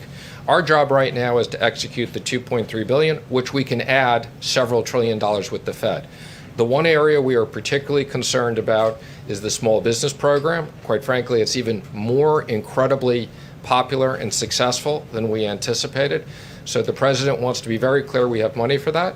And once we get done with that, we will review with the president. If there is more money that needs to be to support this economy, to support hardworking Americans, we will work with Congress to get that And done. Steve, you want to talk about phase 4? So phase 4, the president has talked about infrastructure for a long period of time. We've talked about, to the extent that the hospitals need more money because of the medical issues, we'll monitor that. We want to make sure there are incentives for restaurants, entertainment, people to get back to those types of things. So we'll be looking at very specifically provisions to stimulate parts of the economy. Some of them may be money issues, some of them may be regulatory issues. Mr. President, just to clarify your understanding of your authority vis-a-vis governors, just to be very specific. For instance, if a governor issued a stay-at-home order... When you say my authority, the president's authority, not mine, because it's not me. This is when somebody's the president of the United States, the authority is total. And that's the way it's got to be. Your authority is total. It's total. It's total. Your authority And the is governors total. know that. So if a The governors know that. Now you have a couple of bands of order, excuse me. You have a couple. Could you rescind that order? You have a couple of bands of Democrat governors, but they will agree to it. They will agree to it. But the authority of the President of the United States having to do with the subject we're talking about is total. Mr. Vice President, do you agree with that? Yeah, please, go ahead. The President's authority One of is the total? things you, Go ahead, please. One of the things you spoke, we saw in your video about, was the travel ban from Europe. As part of reopening America, do you want to reopen the borders so that people from Europe, from the UK, At the right time. A very good question, actually. Well, I'm going to have to take a look. I wouldn't say Italy's doing great right now, and I wouldn't say Spain's doing great right now. And we just heard that France is extending its stay inside order, right? They've extended it. I just see that, and I think for a short period of time. But no, when they're back, we want to do it very quickly, but we want to make sure everything's good. No, right now we have a very strong ban. We're going to keep it that way until they heal. Weeks, months, what would you... Well, I can't tell you that. I have to see how they're doing. I mean, France just went for another 2 days, for another 2 weeks. We have to see, John. So Dr. Fauci said that you took his advice on the question of mitigation. He made the recommendation, you accepted it, you put it into place. As you make this next decision, which, Well, I'm as not you have sure said, who, John. I'm not sure who really gave me advice on the band. I think I took my own advice on the band. I don't know. The social distancing I'm talking about, the shutting down, not of travel, but of activity. So my question is, as you make this next decision, which you have said may be the most difficult or important decision of your presidency, will you assure the American people that you will again take the advice of the doctors, of Dr. Fauci, of Dr. Birx? Will you take the advice of the health experts before you do that? I will, and many other people also. But I will absolutely take their advice. Well, would you go against their? Would you go against their recommendation if they say you need another 15 or 30 days? I don't think it would be likely because I think we're not very far from being on the same page. Please. Yes, Mr. President. One thing that Governor Cuomo said today is that states do not have the capacity to do mass COVID-19 testing ahead of a reopening. Well, they have to do it. Look, he they're says he supposed to can't be doing purchase it. the diagnostic tests or equipment and needs federal help. Well, So will the they may states need get help, that? but Will they get it? But they're there. They're on ground. They've got local mayors, local representatives. They have people that do it. And what we did last time is unprecedented. We literally rebuilt tests. We rebuilt a whole industry because we inherited nothing. What we inherited from the previous administration was totally broken, which somebody should eventually say. Not only were the cupboards bare, as I say, but we inherited broken testing. Now we have great testing. I just left the top executives at Abbott. Who would have thought that would have happened, where they have such a great test as that? And in fact, what I'll do, I think, unless you have any further questions for the Secretary of the Treasury, do you have anybody for Steve? Anybody? Is that for the Secretary of the Treasury? If it's for me, we can wait. For Secretary, we have to get him back to work. Okay. Yes, sir. For Secretary Mnuchin, a question from one of my colleagues who's not able to be in the room. They're curious about the SBA rule that prevents small casinos from getting some of this relief. Is that something that you're taking a look at? Is there going to be a change to So not small casinos, but there are such things as small taverns and restaurants that have literally, small gaming things, and we are coming out with some additional guidance on that. But I want to be clear, it's not small casinos. Thanks, sir. Secretary Mnuchin? Secretary, there was a letter that some House Republicans sent this weekend about liquidity for mortgage servicers. Yes. Can you explain what you're looking at on that front? Sure. So I think I commented on this a week or so ago. We had a subcommittee task force at EVSOC that specifically studied this issue. We have all the appropriate people on it. Ginnie Mae has automatically taken some action. We've had conversations with the FHFA as to what they're going to do for Fannie and Freddie. And we've said that to the extent they need certain authorities from the Treasury, we will accommodate that. So we're very aware of the issue. Quite frankly, we'd been studying this issue way before COVID and had concerns about some of these non-bank servicers not being well capitalized. But we're going to make sure that the market functions properly. Thank you, sir. We have seen in a number of these relief bills that Democrats and Republicans have been able to push forward different non-coronavirus specific funding priorities. Are you trying to keep funding specific to coronavirus? And then if there are going to be other additions, for instance, a change to labor rules is something that many on the left wanted. Some on the right are wondering if you should also be pushing for, their preferred add-ons. Well, I think our expectation has always been this is COVID related. Some people have a rather broad view of what COVID related is because it has impacted almost every single business. I think the president has talked about the Kennedy Center, which is a good institution. Obviously, that was not the major priority of the bill, but they were hit with COVID related. But no, the president has instructed we want to be very specific in the next bill. It's COVID related items. Well, we didn't want to do the Kennedy Center, just so you understand, and that was done. The Democrats wanted it in. We didn't want that, but they wanted it in, and we had to agree in order to get something done for the workers. But we want this to be for the workers and for companies that employ the workers. That's what we're looking for. We're not looking for extraneous nonsense. It's reported that you argued at the time of the China ban was being discussed, that was too disruptive to the global economy. Is that accurate? Okay, let me be clear. I had nothing to do with the China ban. I wasn't on the task force at the time. I'm not even sure I think I was traveling at the time, but I never had I was not part. I did become very active, and after the China ban, but that report in the New York Times was not accurate. I was not part of the task force at that time, and I was not involved. Matter of fact, I think I may have been traveling.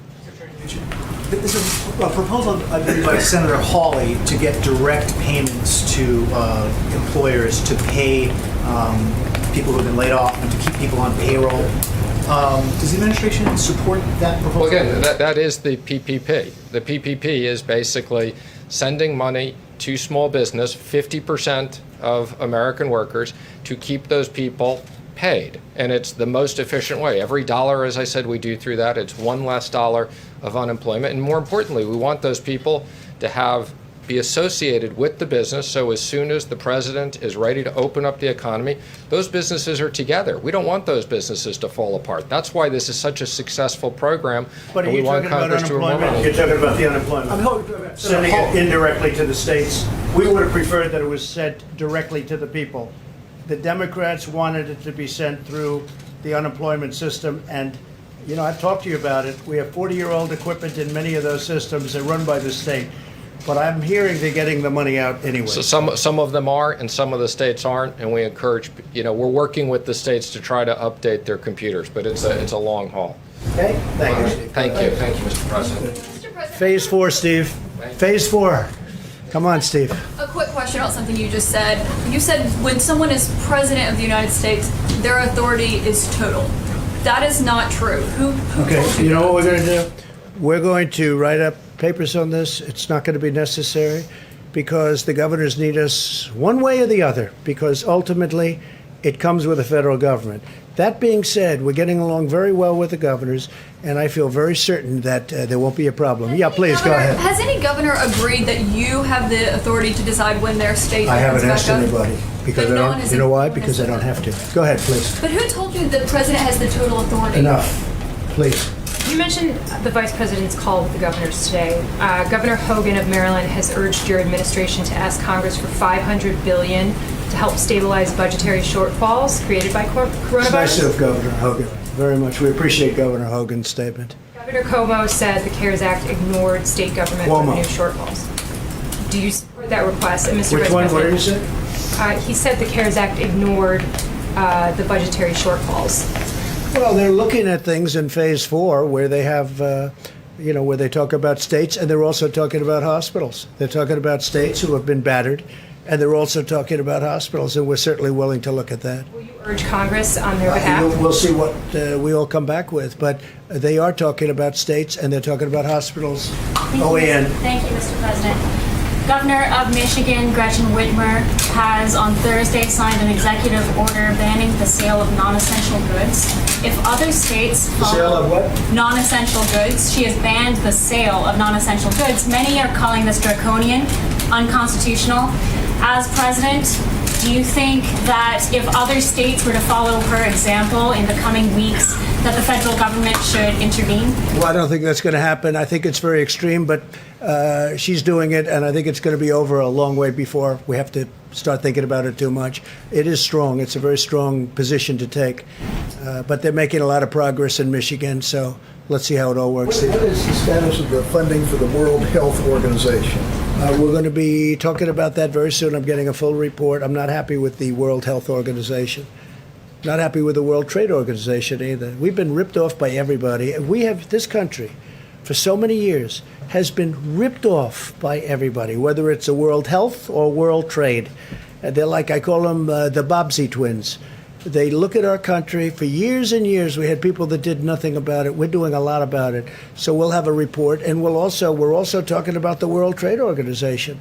But we've made a lot of progress there. We're now winning cases for the first time because they know I'll leave if we don't get treated fairly. This country, our country, was at a point where we rarely, if ever, won the lawsuits within the World Trade Organization. But now we're winning a lot of them because they know I'm not playing games. We will pull out if we have to. We just won a $7 billion lawsuit, which was very nice. Do you expect a decision this week on cutting funding for the WHO? Yeah, I would say by the end of the week I'm going to make a decision on that. Yeah. Okay. Right now there's a lot of things happening. On China? Why are there no consequences for China for the misinformation How do you know that there they are no shared? consequences? We've been asked, and it How do you appears know that there are no were not. consequences? What are the consequences, Mr. President, I for the wouldn't tell you. misinformation? China will find out. But Why would I people- tell but you? People are concerned that they stonewalled. No, you that started they off by gave saying, why are there no misinformation. consequences? You've asked this a few times, so follow up on your response. Why are there no How do consequences you for know China? there are no Because consequences? we asked you, You're and going to you've find said- out. you've said I that you wouldn't did tell you. not. You'd probably be the last person on earth I'd tell. There will Go be ahead. consequences. Yeah, please. Mr. President, actually, this is a question for Mr. Vice President. Do you agree with the President's statement and his understanding of federalism that his power is total, right, in the way that he described it? Is there anything you'd like to add or any context you'd like to add to the way he was discussing that? I support the President's leadership under the National Emergency Declaration that he signed. We're standing before you today, the first time in American history, when all 50 states have issued emergency declarations, and the territories. This is an unprecedented time in the life of the nation.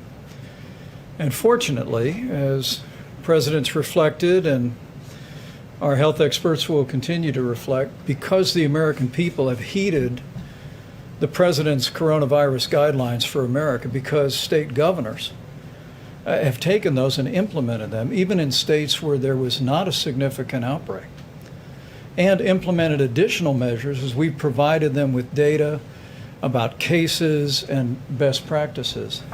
We're making real progress as a country. You But think make his no powers are a mistake little bit about more it. circumscribed than total? Well, make no mistake about it. In the long history of this country, the authority of the President of the United States during national emergencies is unquestionably plenary. You can look back through times of war and other national emergencies. And as the President said, we'll happily brief that. But in the days ahead, what the President has charged us to do is to work with our health experts. We're going to bring together an extraordinary group of American business leaders to counsel the President. And then working with the CDC, we're going to produce new guidelines based upon the data for every state and territory in this nation.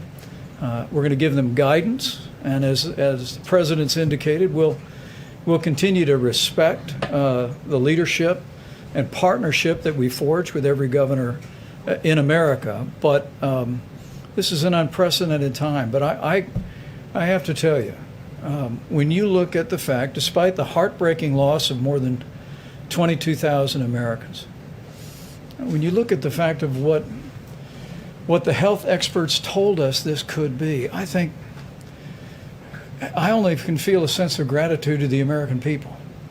Gratitude to the extraordinary team that has counseled this president, the steps that President Trump has taken, the policies that governors have implemented all across America. I mean, we were discussing today at the task force that when you look at the European Union as a whole, they have nearly 3 times the mortality rate that the United States of America has today. And that is a tribute to our extraordinary healthcare workers, their dedication, their tireless work. But it's also a tribute to the fact that the American people put into practice the mitigation efforts that the President counseled the nation to do on the advice of our best scientists now more than a month ago. And our hospitals were not overwhelmed, and are not overwhelmed at this hour. And I have to tell you, standing here today, I couldn't be more proud to stand alongside this president and to be a part of this team that has served the American people during this challenging hour. And I just say to you, to every American looking on, as we see the numbers leveling and maybe even beginning to go down, I just encourage you to keep doing what you're doing, because of the sacrifices that Americans and American families have made through these mitigation efforts. You're saving lives and you're seeing our nation through this time. Sir, did the states tell you, you've been talking to the governors quite a bit, did those coalitions of states on the West Coast and in the Northeast, did they tell you what they were going to be announcing before they announced it? Governor Phil Murphy and the governor of Connecticut expressed today that they were going to be speaking and discussing on a regional basis what their recommendations would be. And we assured them House today. about that, though, sir? We assured them today on our conference call with, I think, 48 governors that were with us today for the better part of an hour and a half, We told them that what the president would be producing, is directed to be produced, are additional guidelines for the states, certified by the CDC, that would inform those governors and local communities and mayors about the best way forward based on the unique circumstances that those states and those communities are facing. I think what's clear is the American people have seen the experience in Washington State, where this really all began for us, and in California, and now the extraordinary challenges in the greater New York City area, including New Jersey and Connecticut, the challenges in New Orleans and Louisiana and Detroit, still Chicago, parts of Houston. But they're also seeing that in each one of those cases, that the mitigation efforts are truly working. And so we'll work with those states, and in some cases it'll make perfect sense for them to work together Let you know ahead on of a time regional what they're basis. planning? But the president will be. I'm sorry, I didn't hear your question. Can you tell us? Did they let you know? No, you made a statement. You don't know that. Did the I West didn't Coast hear you. I states- didn't hear And the we would, statement. and we I'm would sorry. like to have their cooperation, and we are going to have their cooperation. They will cooperate perfectly. Watch. And let me just affirm what the president said. We heard it again today in what I think was our 9th conference call with governors. I think every American would be proud to see the partnership that this president has forged with governors across the country. I mean, it is an extraordinary statement, and you'll see some data when Admiral Polovchek gets up in just a few moments. But the flow of resources from around the world that we've moved into areas that have faced challenges. I mean, this president has directed us to ensure that every state has what they need when they need it. And the spirit that I heard again from Republicans and Democrat governors today was reflective of that partnership. And as we move forward to the president's goal of reopening America, we expect the same kind of partnership in the interest of the nation. All right, go ahead. Your new face mask. Go ahead. Sir, if you can hear me through the mask, Barely. Can you? I hear you well. The District of Columbia argues that they were shortchanged in the most recent funding bill because they were treated as a territory instead of as a state. Will that be made right in Phase 4? Well, we're looking at that, certainly. I heard that complaint, but the mayor seems to be very happy with everything we've done. I mean, she's actually, and she was on today saying very good things. Okay, yeah, go ahead, Nabeel. Yeah. Mr. President, you talked about this being the most difficult decision that you are going to have to take about whether to reopen the economy. I wonder how much it weighs on your mind, the thought that if there is a second wave, you've reopened the economy and you might have to shut things down again. It does, and I hope that won't happen. I certainly hope that won't happen, but it does weigh on my mind. Okay, in the back, go ahead. Go ahead. Mr. President? Go ahead. Thank you. A question for one of my colleagues who wasn't able to be here. China deployed an aircraft carrier into the South China Sea this weekend amid claims by Chinese state media that COVID has reduced U.S. military readiness in the region. What kind of responses are you thinking of? Will you have a response to this action? China has their own difficulties. We have a relationship with China that we're not happy with certain things that happened over the last period of time, as you know, and I've been very explicit on that. But we know all about that, and no, China is, we've seen what they did. We've seen many other things that they've done, both pro and con, and we'll be just fine. Athens said something earlier where you said that you were putting together the economic task force and that you thought that the recommendations were happening earlier than expected. Did you mean to suggest that it could be before May 1st that you start recommending? I don't want to say that, but we're going to be putting out guidelines and recommendations fairly quickly, in a few days. You're not ruling out that it would be before I'm May not going to 1st. say, but look, certain states are doing very well. Certain big parts of the country are doing very well. They're doing really very well. And so we're going to be putting out recommendations and guidelines very soon. Steve? These new guidelines would they fit each area, or would they be a uniform You're set going of to see, guidelines? I don't want to tell you now, but right now we have a very strong indication that we know pretty much, we have some good ideas. I also do want to get, we'll have video conference or at least a conference call with a lot of very good people having to do with certain fields, whether it's energy or whether it's entertainment and restaurants, et cetera, et cetera. We have to get people back into restaurants. We have to do what we have to do, whether it's deductibility or not, we'll see, but it should be deductibility. You'll get them back so fast. I mean, they used to have deductibility. The restaurant business, it was one of the hot businesses, and then they ended it a long time ago, many years ago, but we may need that to get people back into the restaurants. Please. Yeah, Michelle Obama today got behind mail-in voting nationwide as a possible solution to what's been going on in the states. She said it shouldn't be a partisan issue. Have your advisors told you that could save lives? Well, absentee ballot are you talking about? But on a massive scale because of the coronavirus. Well, I don't know what she did. I mean, I didn't see that. When did that happen today? Yeah, today. She's that's a nonpartisan group. I wish her a lot of luck. On Abbott Labs, you said you had long. Yes, Mr. President. There's a little bit of confusion about your phone calls yesterday with President Putin. The Kremlin is saying that you discussed current issues of ensuring strategic security. That wasn't referred to in the White House readout. Can you enlighten us? We discussed many things. We did discuss China. We discussed many different things, but it was primarily a call on the oil, as you can imagine. And they were very helpful in getting a stabilization price, a stabilization of the number of barrels. I think the number is going to be closer to 20, maybe 15, but closer to 20 than it is going to be to 10. And I think it was a very important call. I also spoke with the King of Saudi Arabia, and that was a very important call. And the bottom line is OPEC Plus. It's called OPEC Plus because there are other states, also other nations. We came to a very good agreement. Please. Go ahead. What was the part about strategic security? Was that? I would say mostly we were talking about China. We were talking about their borders. And we were talking about our borders a little bit, our borders with Mexico, because as you know, Mexico was a big part of the deal. And Mexico, really, it was very complex from the standpoint of Mexico. It was not an easy deal for Mexico, and the president, we appreciated a certain amount of flexibility. But we talked about borders, we talked about China, talked about Mexico. Security sounds more like arms. We did talk about the arms.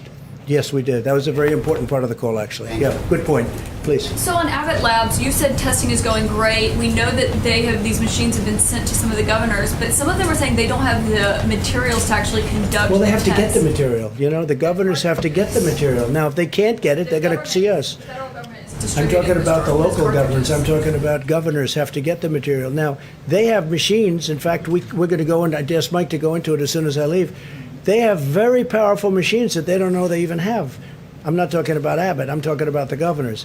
They have machines that are used for this. You know what I'm referring to? Very big, very powerful machines where in a certain state's case, they're only using 10% of their capacity and they didn't know it. That happens to be Illinois. John, please. Real quick, these 15-minute tests that you've sent out, these new ones that you had in the Rose Garden, they say, including Governor Sununu in New Hampshire, that they don't have the cartridges to actually conduct the test. So when will they get those cartridges? What do you think the answer to that is? Rapidly increasing the numbers. Rapidly increasing the numbers. Should we look at Rapidly timeline? increases, well, pretty quickly. They can do 50,000 a day. Well, you have other machines where they can really work. And a lot of the states have the big machines that can do a lot. They didn't even know they had them. They didn't even know that they had them. And Mike is going to be talking about that. And you remember you mentioned several weeks ago the Google was putting together that website where they would handle the drive-in testing. Google and Apple. Have you given up Google on and Apple combination? Have you moved past that? A lot of people don't like it from the standpoint of constitutional rights. I mean, a lot of people don't like it, and some people think it's great. No, they are working on that, as I understand. The testing website. Remember you said a I know website that. for Google, I know. and it's only operating in I think 5 counties in California right now. No, Google's looking at it, but Google is also working with Apple or looking at something.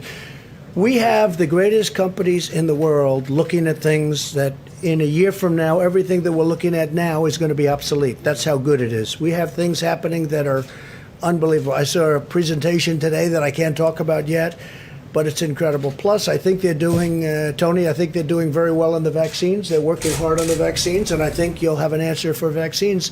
I believe that there's some great things coming out with respect to that. Now, you need a testing period, but you're going to have some great things. Please. Sir, on the contact tracing that Google and Apple are doing, so different subject on the contact. No, this is the Google and Apple. I don't know if it's a partnership or what, but they're working on some. Correct. So there was the one. They're working on more than one element. They're working on a couple of different things. Google and Apple. Google is also working on something, as you know, having to do with testing.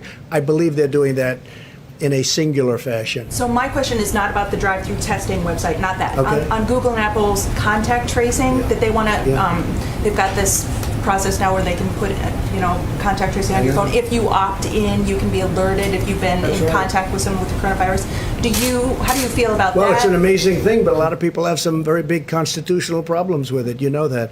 It's an amazing thing.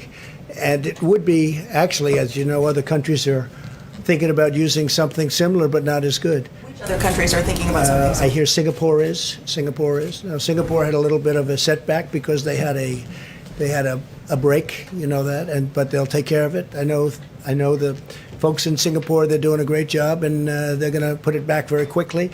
But Singapore and other countries are looking at other things, and some countries are doing other things. Would you prefer that Americans use some other Well, I don't want to system? get into that because we have a whole constitutional thing. We have more of a constitutional problem than a mechanical problem. But we will be making a determination on that. That's something we're going to be discussing with a lot of people over the next 4 weeks. That would be a very accurate way of doing it, but a lot of people have a problem with it. Yeah, please, go ahead. A testing question, maybe for Dr. Fauci as well. Can you talk about where the antibody test is and how quickly? Well, it's that moving will- along. I think I can speak because I have to leave. Moving along quickly, moving along well. It's a test that's been going along for many, many years, except now we have very modern, very incredible versions of it. But that's moving along. The antibody test, moving along very well. Okay, any more COVID-19? COVID-19. One soldier on the Steve? Theodore Roosevelt has died. Have you determined the status of Captain Crozier, the former? Well, that's going through the Navy, as I understand it. The Navy is going to be making decisions on all of that. And they had a break-in. I don't think the ship should have been stopping in Vietnam when you have a pandemic, to be honest with you. I don't think the captain should have been writing letters. He's not Ernest Hemingway, as I said before, and he shouldn't have been writing letters. And I don't know who gave the orders to stop in Vietnam, but they stopped in Vietnam, and all of a sudden they get on, and now you have over 500 sailors and people on the ship that are affected. I don't know whose idea that was, but that wasn't such a good idea in the middle of a pandemic. Yes, please. I have a question on... Just one last on this question of constitutionality. I'm just wondering what changed your view, because Nothing changed it. No, I know exactly what you're going to say. Nothing changed it. The fact that I want to rely on states, or maybe will, or maybe have, and the fact that we've gotten, that's one thing. The fact that I don't want to use the power is another thing. Look. From the standpoint of the Constitution, Yes, constitution. you thought it should be up to the Constitutionally, governors. you can look at constitutionally, you can look at federalism, you can look at it any different way. John, the fact that I don't want to exert my power is much different. We have the power. Does the federal government have the power? The federal government has absolute power. It has the power. As to whether or not I'll use that power, we'll see. I would rather, John, I would rather work with the states because I like going down to a local government. That's why with, I guess it's now 7 states, not 8, that because South Carolina did, they went away from what we discussed the last time. So that's why I looked at the individual states. They're doing a very good job. They're really doing a very good job. I'd rather have them make the decision. Now, the fact that I'd rather have, that's fine, but I have the absolute right to do if I want to. I may not want to. We have a very good relationship. Now, we'll see what happens. If you notice, the few states you're talking about, they're all with Democrat governors. But if governors are doing a good job and they control it better, because you don't have somebody in Washington saying, set up a testing site in the parking lot of a Walmart. And we're in Washington and they're in a state that's very far away. That's really, it should be, and it should have always been, and I've always said it was. But the relationship we have now with the states and governors is very good. And we'll be announcing over the next very short period of time exactly what we're going to be doing. Okay, a couple more. Go ahead. On coronavirus and Joe Biden, he's the presumptive Democratic nominee. Do you have any plans yet on when you'll start sharing, or when the White House will start sharing some of that information about the coronavirus, your presidential Well, nobody's data? called about coronavirus from their standpoint. Look, they had the H1N1, which is swine flu, and that was a big failure. That was a tremendous failure. They had a lot of failures. You take a look at the history, and 17,000 people died. And you talk about late. They were so late. They were late like it never even existed. That was a big problem. Caused a lot of other people a big problem too. So, if Joe Biden would like a briefing, I'd certainly get him a briefing. I don't know what he'd do with it. Yeah, please. Are Jared and Ivanka serving on the new task force, and how are you going to balance what? No, they're not. No. Yes, go ahead, please. I want to clarify. So, in earlier conversation, there was a description of multiple different councils or task forces. Can you just explain exactly what the structure Well, you is? and who have is going Mike's to be task on it? force, which is the White House task force, which really brought us up to this point brilliantly, I must say. Dealt with governors all the way through, and I was on many of those calls, and every call got better and better and better. It was hostile at the beginning. By the time we finished, I mean, today's call was a very good call, very friendly call. I think everyone's online. And again, you don't have anybody driving you crazy saying they're not getting ventilators, they're not getting all of the different things. They need more beds. They have a lot of beds right now. And we always erred, I think it's important if you know, we always erred on the sake of give them more. Even when we didn't think New York needed the beds that they were asking for. We didn't think they needed the ventilators that they asked for. And we were right. Now, on ventilators, we're ready to march. I told you this. We're ready to march. We have 10,000 ventilators. We're ready to move them anywhere in the country where we need them, if we need them. We're also building a lot of ventilators, and that's going to be used at some point. I believe, we're going to have stockpiles, including state stockpiles, if they want to work out some kind of an arrangement with us. But we're also going to help other countries, whether it's Italy or Spain or France is having a big problem. They all desperately need, Germany too, they need ventilators. So we're going to have a lot of ventilators. We have a lot, you heard the numbers, we have a lot coming next week. Next week we have a tremendous amount coming. Okay, final question, Steve. I'd ask about how the task force is going to be structured. Is it one? No, then we have, in addition to that, we have a number of committees. We'll have a transportation committee. We're going to have a manufacturing committee. You'll see it tomorrow. We're also having a religious leaders committee. We have a great group of religious leaders. We're having committees with religious leaders. You've been seeing what's going on at the churches and all of that. And we're going to have a faith leaders committee. And so we're going to have a few committees, I'll call them committees, and then ultimately we're going to make decisions. So we're going to make decisions fairly quickly, and I think they're going to be the correct decision. I hope so, Steve. You form the economic task force tomorrow. When do you want them to have recommendations? Soon. And they already know what I want. And so when you say form, I don't have to give them instructions. These are very sophisticated people. These are the best people in their fields. So I don't have to say, gee, we just met and we're going to meet in 2 weeks and here's what I said, here's what I want. We've already told them. And they're the best names in the various businesses and professions and religions. I mean, these are the greatest names, the people that I think probably know the best. So we've called them, and we're going to be speaking to them very soon. And we want them to have, if it's questions or statements, we want them to have that for us.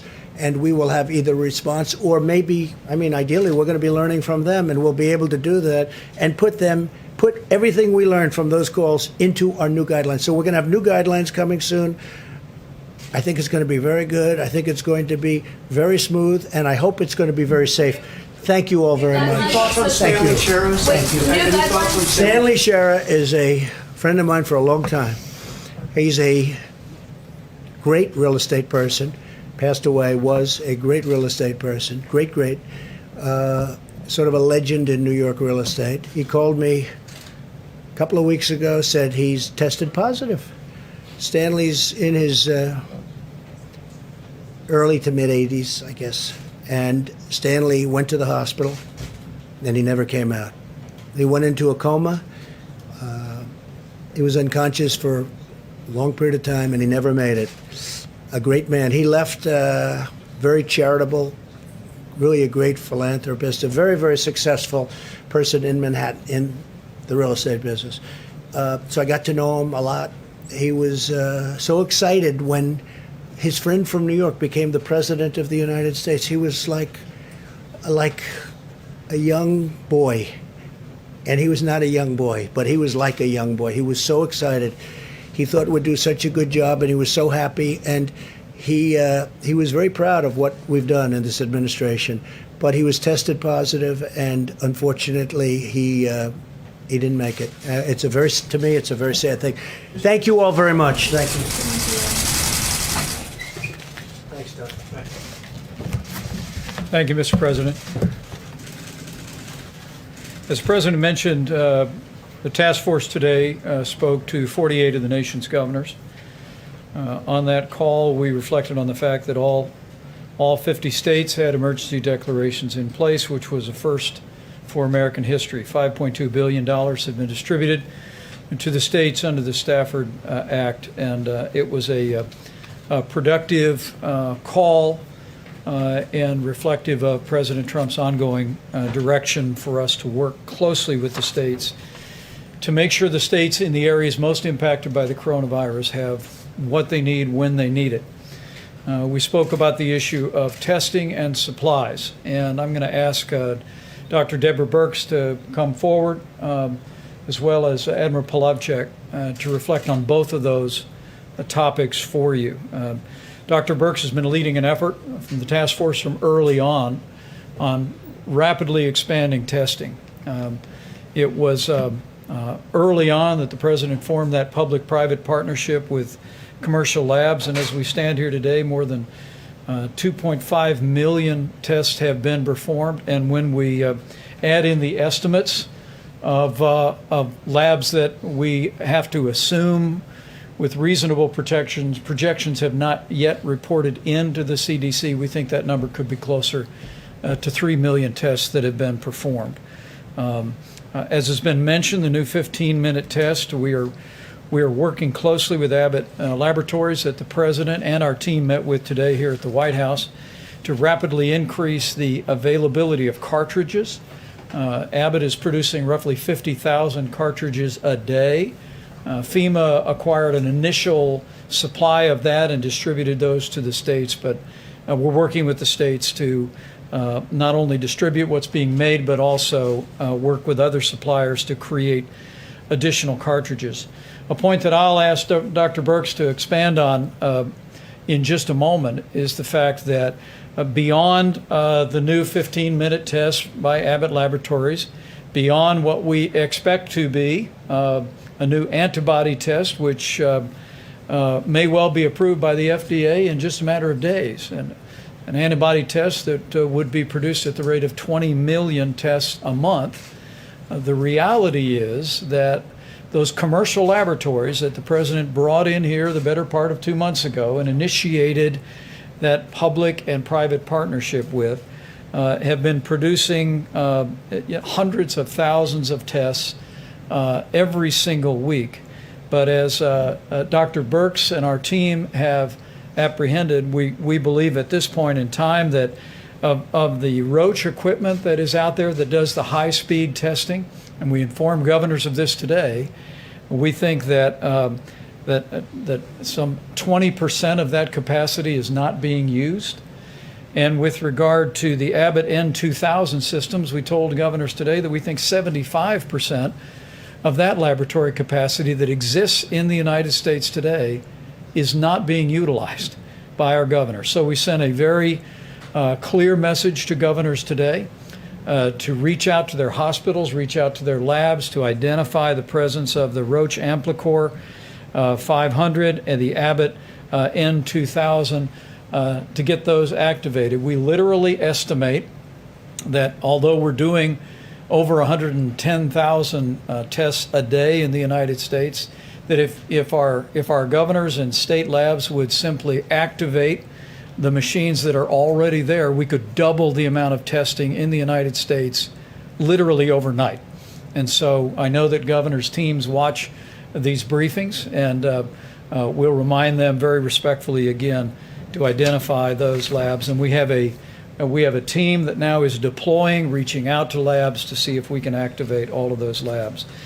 Secondly, on the subject of supplies, I've said it a couple of times from this podium today, but let me say it one more time.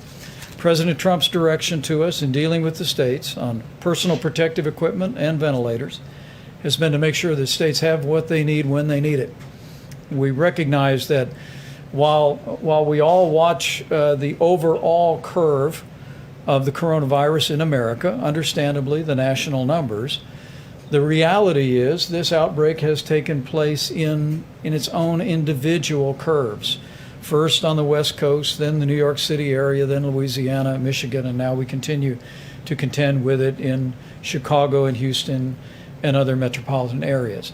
It has given us the opportunity to ensure that personal protective equipment and ventilators are made available on a critical basis. And I have to tell you, we're incredibly proud of the effort and the partnership with states that has us standing here today, that no one who has required a ventilator has been denied a ventilator in the United States of America.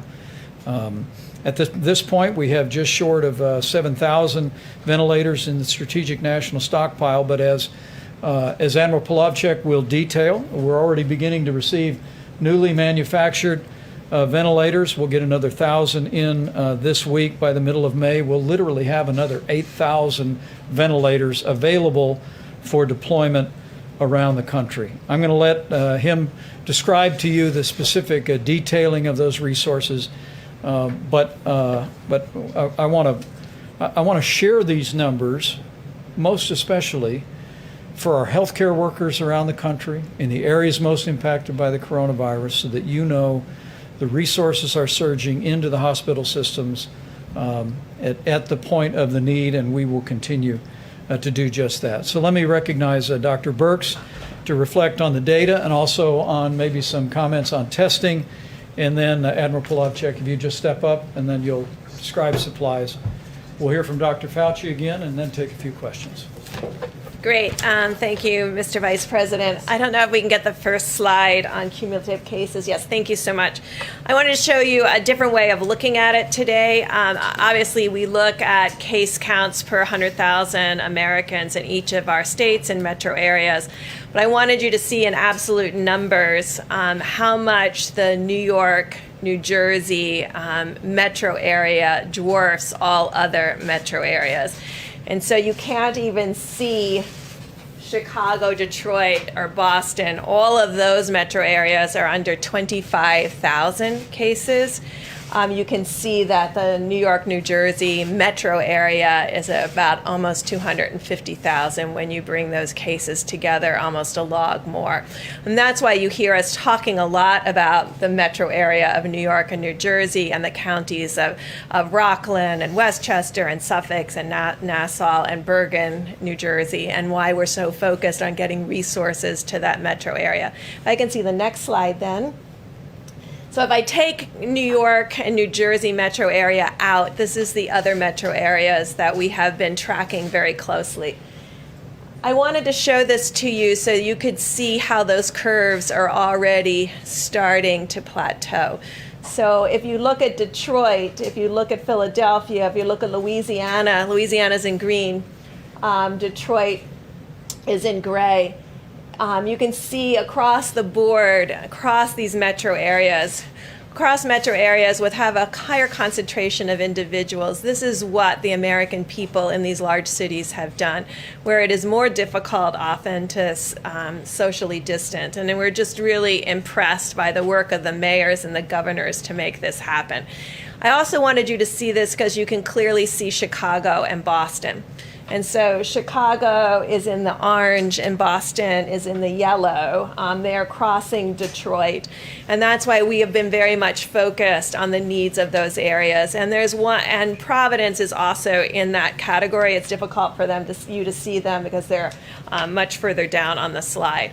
But the highest, if you look at the axis on this slide, it's 25,000. The axis on the last slide was 300,000. And so that's why I really want people to understand each of these epidemics, small epidemics in each of the metro areas, we're tracking independently, as well as any epidemics and outbreaks that are happening in some of our other states. So I just wanted you to have that perspective of how significant the New York, New Jersey issue is and why we've been tracking that so closely. But I also wanted to assure all the other states that we're tracking them also very closely. and really working with the governors and mayors. And that's why I wanted to see that not only are the curves flattening in some of those major metropolitan areas, but they're starting to decrease. And this is what we're very excited about. These are cases. We also know that mortality will lag. And so we're really tracking also the number of individuals who have succumbed to the COVID-19.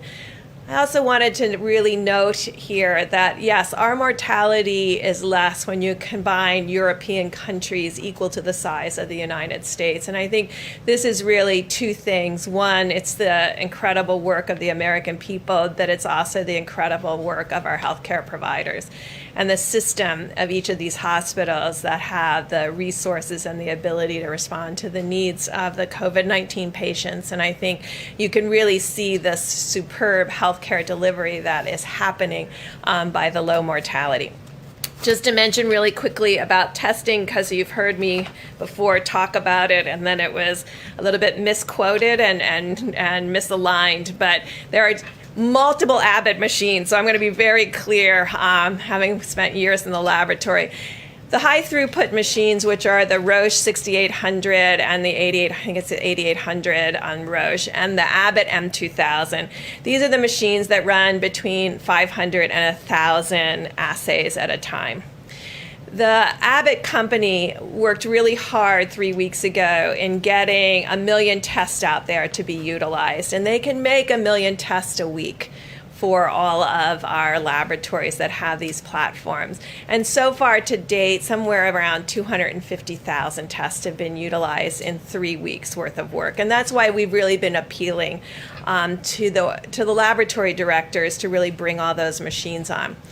Last week, Dr. Fauci and his incredible team of researchers have agreed to really reach out and find additional Roche and Abbott high throughput machines that are in research institutions and doing critical research work, to bring them online also, to supplement the other laboratories' work, to create a mosaic and a complete strategy that brings together the high throughput platforms with the medium throughput platforms, with what are the low throughput but rapid platforms, which is this ID Now. ID Now is not going to be the answer to the number of tests that we need over the next few weeks. Those run a test every 15 minutes. And we can get about 55,000 cartridges a day. But I just got done saying that these other machines, of which we have hundreds of, can run 500 to 1,000 in a single time frame. And so we need to bring all of these assays together, and a team has been created to call every single laboratory and every single research institution across the United States to define the complete capacity in every single state, because it shouldn't be our expectation that every governor understands exactly everything that's in his state. But we have to understand everything in every state in order to be able to meet the needs of the American people as we increase testing. Now, I know you all know that in 3 weeks we went from 300,000 tests total to 3 million tests total in 3 weeks. We know that we have to further increase that. That has been done really by HHS and Admiral Giroir and the team up there. And we're going to supplement that team to really bring on all of the additional resources and platforms that we have in the United States of America, just like we did with ventilators, to bring all of the capacity to bear so that we can also continue to increase testing. Also, of course, as these epidemics decrease, you can also be able to use more and more testing for surveillance. But I do want to call out the 19 states that aren't ever represented in these graphics, and by and large, the states have been continuing to do containment and outbreak investigation. And I've been able to talk to many of those states, and I would just remind all of us, when I talk to each one of these state health officials, where they are finding outbreaks are in nursing homes. And so we really need to continue to protect and we continue to test in nursing homes, because we know that that's a particularly vulnerable group. And it's a group where often, now that we're beginning to understand asymptomatic transmission, no one is intending to pass the virus on to others. But we know in essential workers around the United States, people are unknowingly infected and in passing the virus on. And so those are the ones that we're very interested in finding. And you might say, well, how do you find them? Because they don't have symptoms. And so this is where we really have to increase surveillance in a very deliberative and understand way. And so we're really looking, what are sentinel surveillance sites? I think we can see where there's outbreaks, because once people have symptoms, you can see them. But where do you do sentinel surveillance so that you find them before they have symptoms?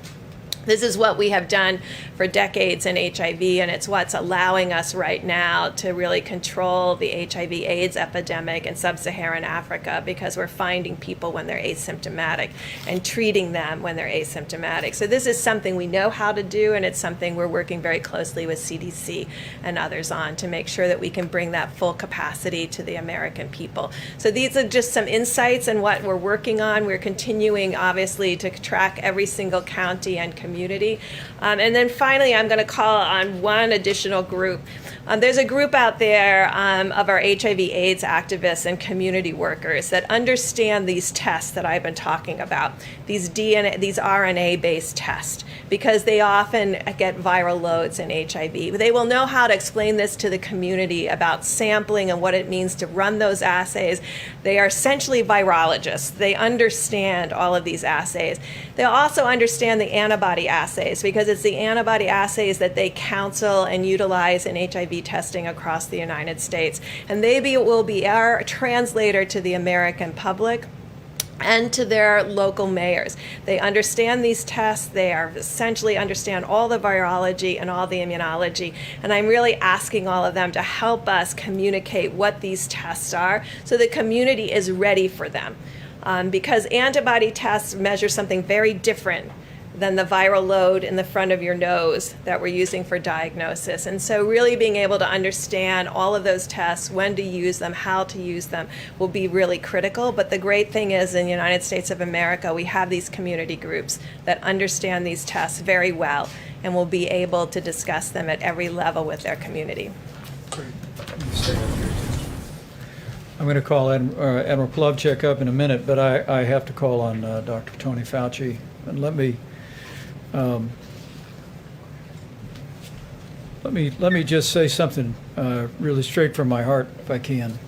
You know, I lost my dad 32 years ago today. April 13th is always a tough day for our family.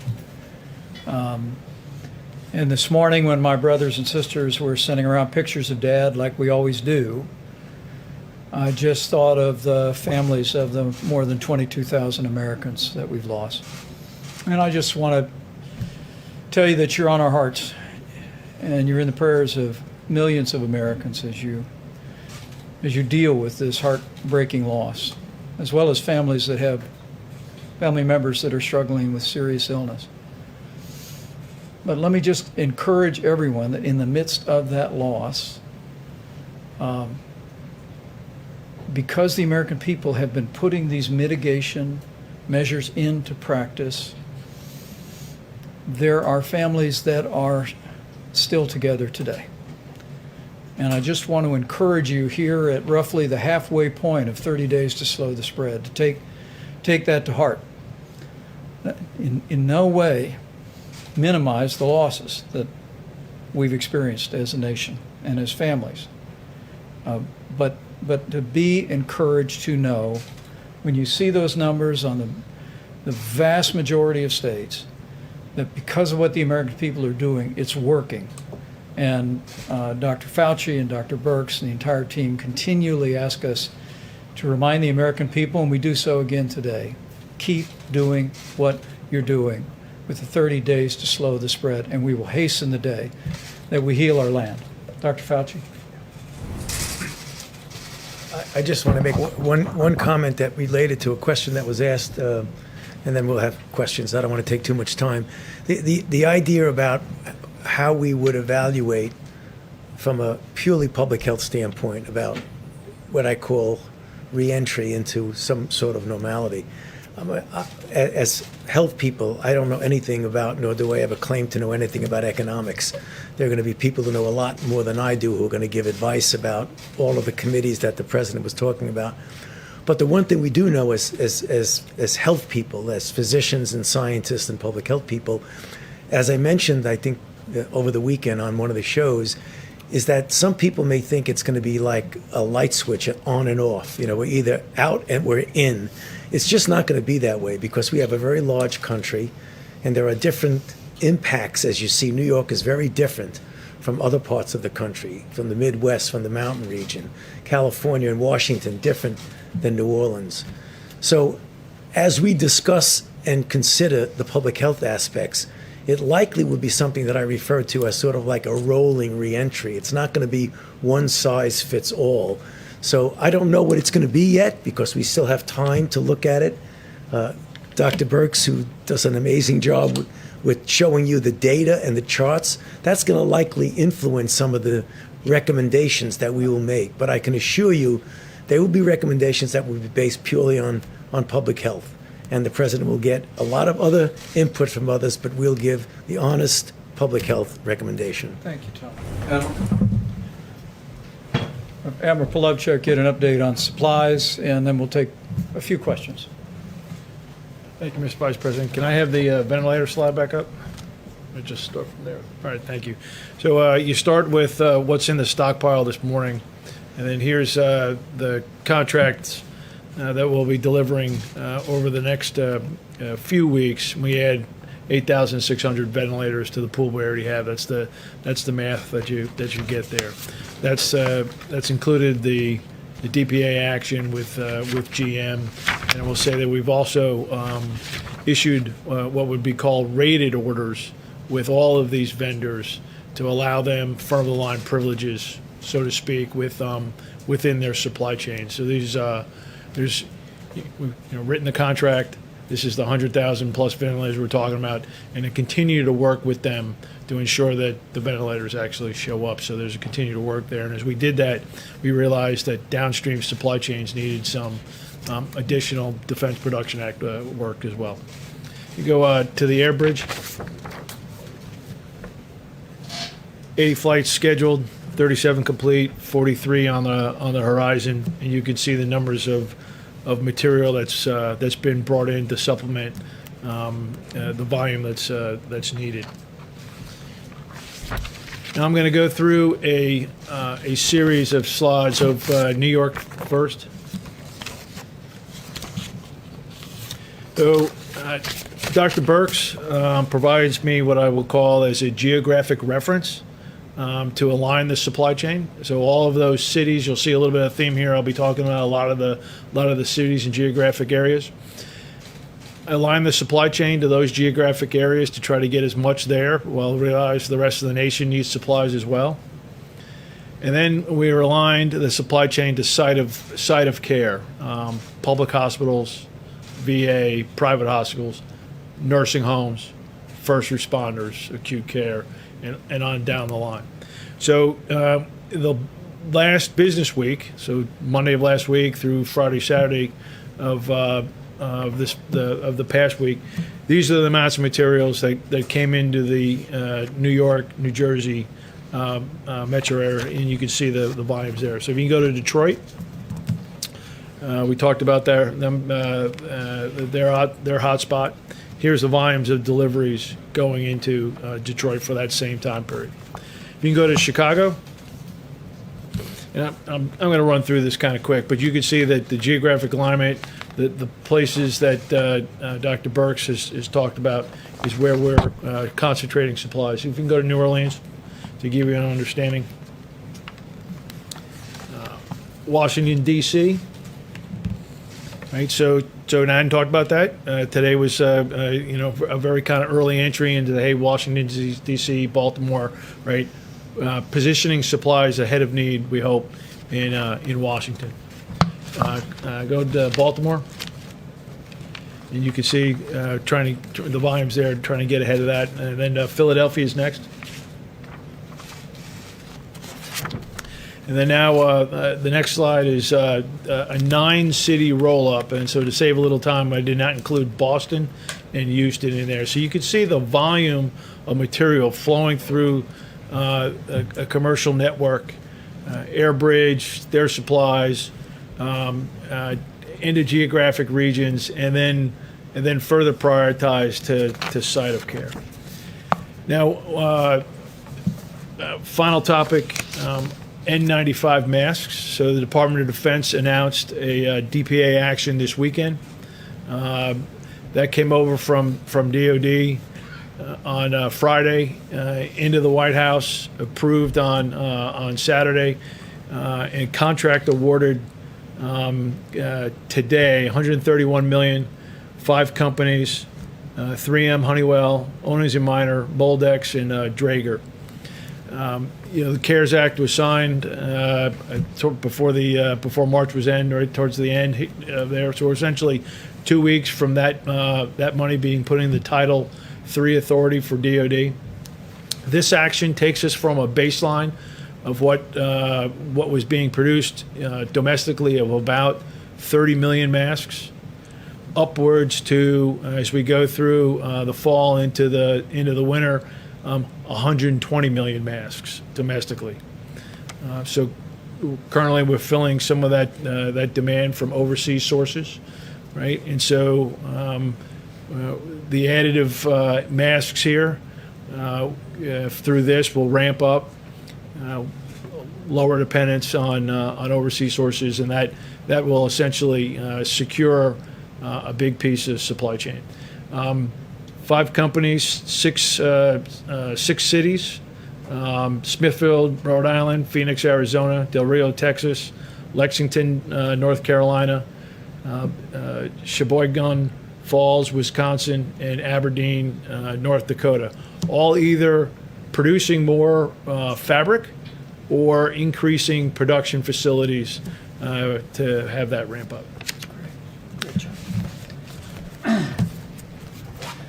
Thank you, Admiral. And can we put that slide? I guess it's still up.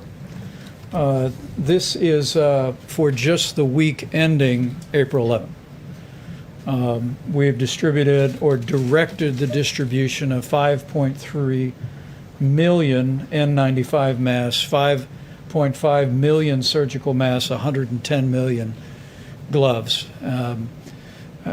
We share that mostly just to make sure our healthcare workers know that the resources are flowing. We're going to continue to flow them, but this is just the numbers for this week. And don't include, for instance, what the president announced. I was able to tell Governor Tom Wolf of Pennsylvania today that next week they'll be receiving 2 million N95 masks to support some of the healthcare challenges that they're facing in the broader Philadelphia area. So with that, we will be happy to take a couple of questions. Go ahead. Thank you so much. One for the Admiral and then one for Dr. Fauci, if you don't mind. For the Admiral, wouldn't it have been useful as you're going through, all of those supplies that are now making their way into the system? You talked about having to buy foreign products, as we're catching up and making it. Wouldn't it have been useful if it had taken until mid-March for the government to start placing bulk orders for these kinds of supplies? So I came up from the Pentagon the 20th of March, so I'll speak from the 20th of March on now. We're using the Defense Production Act. I think you'll see much more use of that as we go forward.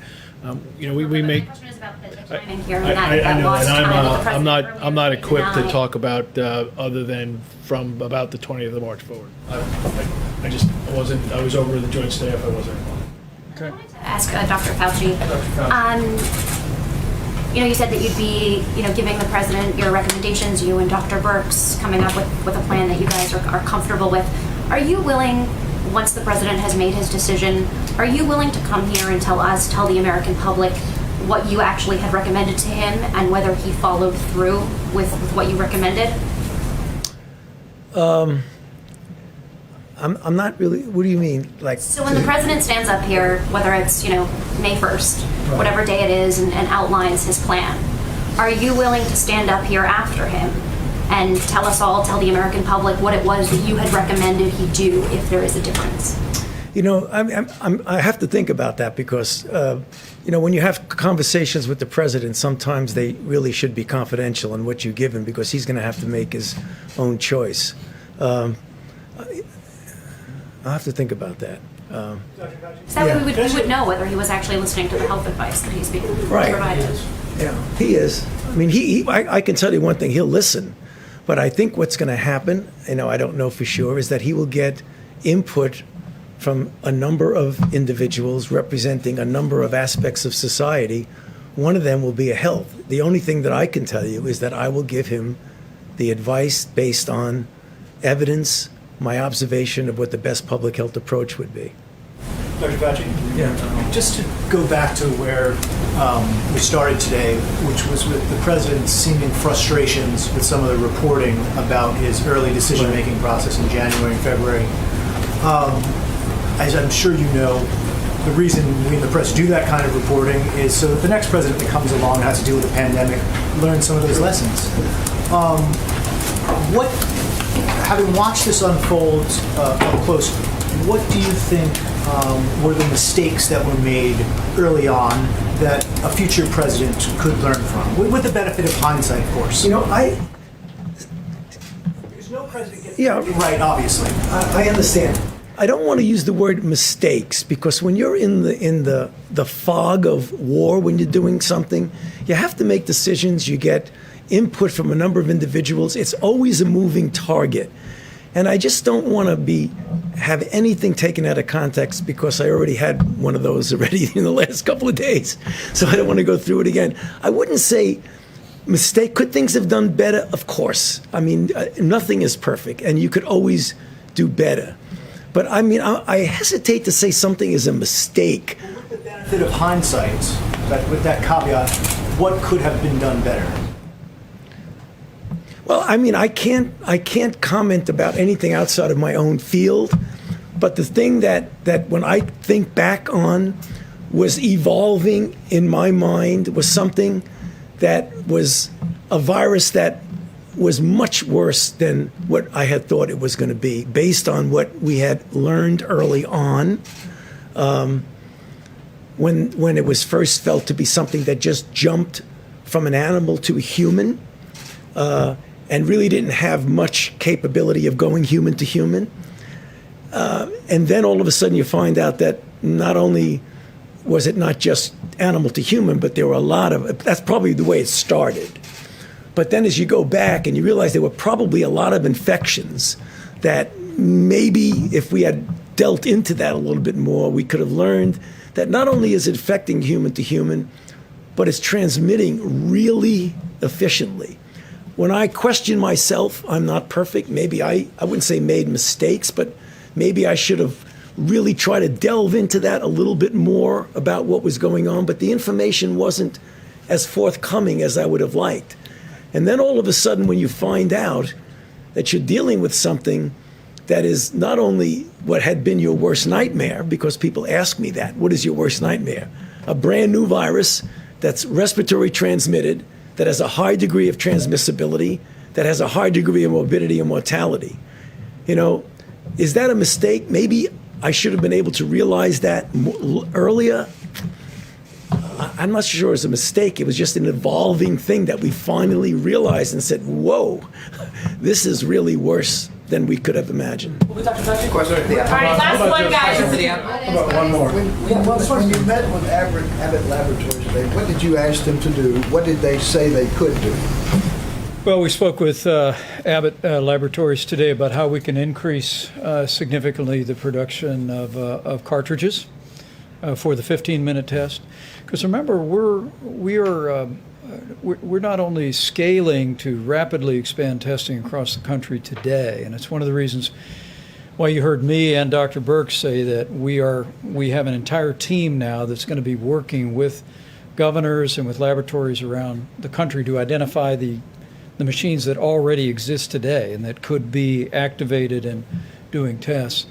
But we also want to work with Abbott Laboratories for the longer term, because if the current trend lines hold, and I hope and I literally pray that we will soon find ourselves on the downslope of the coronavirus in this country.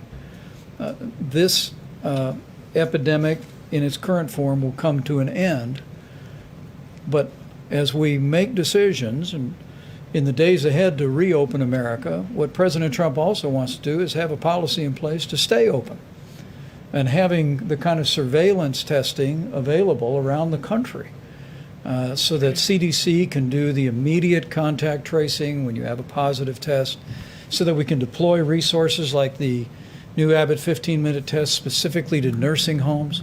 We spoke today to Governor Baker in Massachusetts, Governor Hogan in Maryland, both of whom have been very innovative implementing federal guidelines for preventing the spread of infectious disease at nursing homes, and we commend them for that.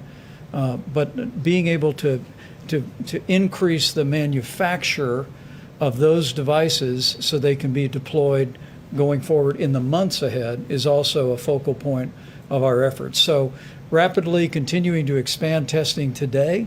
And the governor of Louisiana told me today that they had tested at the highest per capita, according to his numbers, of any state in the union. We congratulate him for that.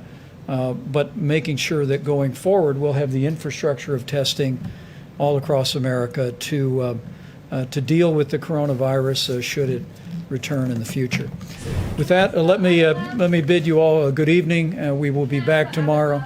And Vice President, I just have a question about these cartridges and this timeline, because the New Hampshire governor says the federal government is in charge of distributing those, FEMA is. So what is the timeline for when they'll have enough of them? Because they say they don't have enough, Illinois said they didn't have enough. So look, what's the timeline that you're working with? Yeah, let me let Dr. Birx address that, but there was an initial tranche that we purchased. There's some 18,000 Abbott Laboratory machines around the country. And FEMA acquired a certain amount that were immediately distributed across the states. But now Abbott Laboratories is literally producing some 50,000 a day. Those are available on the open market. And we're also going to be working with Abbott and with the states to deploy those resources. And we're also working with other manufacturers to increase the production of cartridges. But if there's more to that you want to add, that was Deb, we'll make it the perfectly last. said. I just want to, sometimes you ask these questions and I just want to make sure that people understand. So a third of them went specifically to Indian Health Service and these states that have smaller epidemics. 2/3 of it went into the public market, mostly targeted to the places where there's high disease. But only 2/3 went that way so that people could purchase them directly, and 1/3 went to the Indian Health Service and to the smaller states that really need these. And so I think what we're trying to do now is balance the entire testing framework of medium, low, and high throughput machines to give everyone the maximum flexibility state by state based on what the needs are at that moment.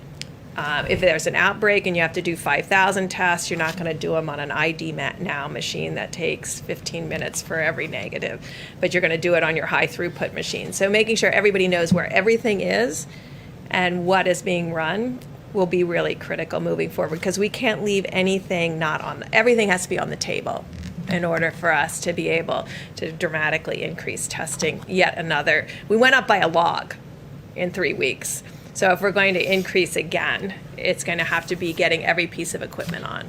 Let me just again say thank you all for your time and attention, and thanks to every American who's joined us tonight. And I just want to encourage you, we're going to continue to lean into this effort to expand testing across the country, to deploy supplies to our incredible healthcare workers that have done such an amazing job in the midst of the coronavirus epidemic. But my last word on behalf of the President, on behalf of our entire task force, is it's 30 days to slow the spread. And I know we're almost at the halfway point, and I know it's been a month of these mitigation strategies, but I hope as you look on, as you see the progress that's made on the West Coast, the beginnings of real progress in the greater New York City area, Louisiana, Detroit, and elsewhere, I hope it will only steel your resolve to continue to do your part to slow the spread, because we'll get through this, but it'll take all of us to continue to do it. So thank you to the American people for all your efforts, and we'll see you tomorrow. C-SPAN is good.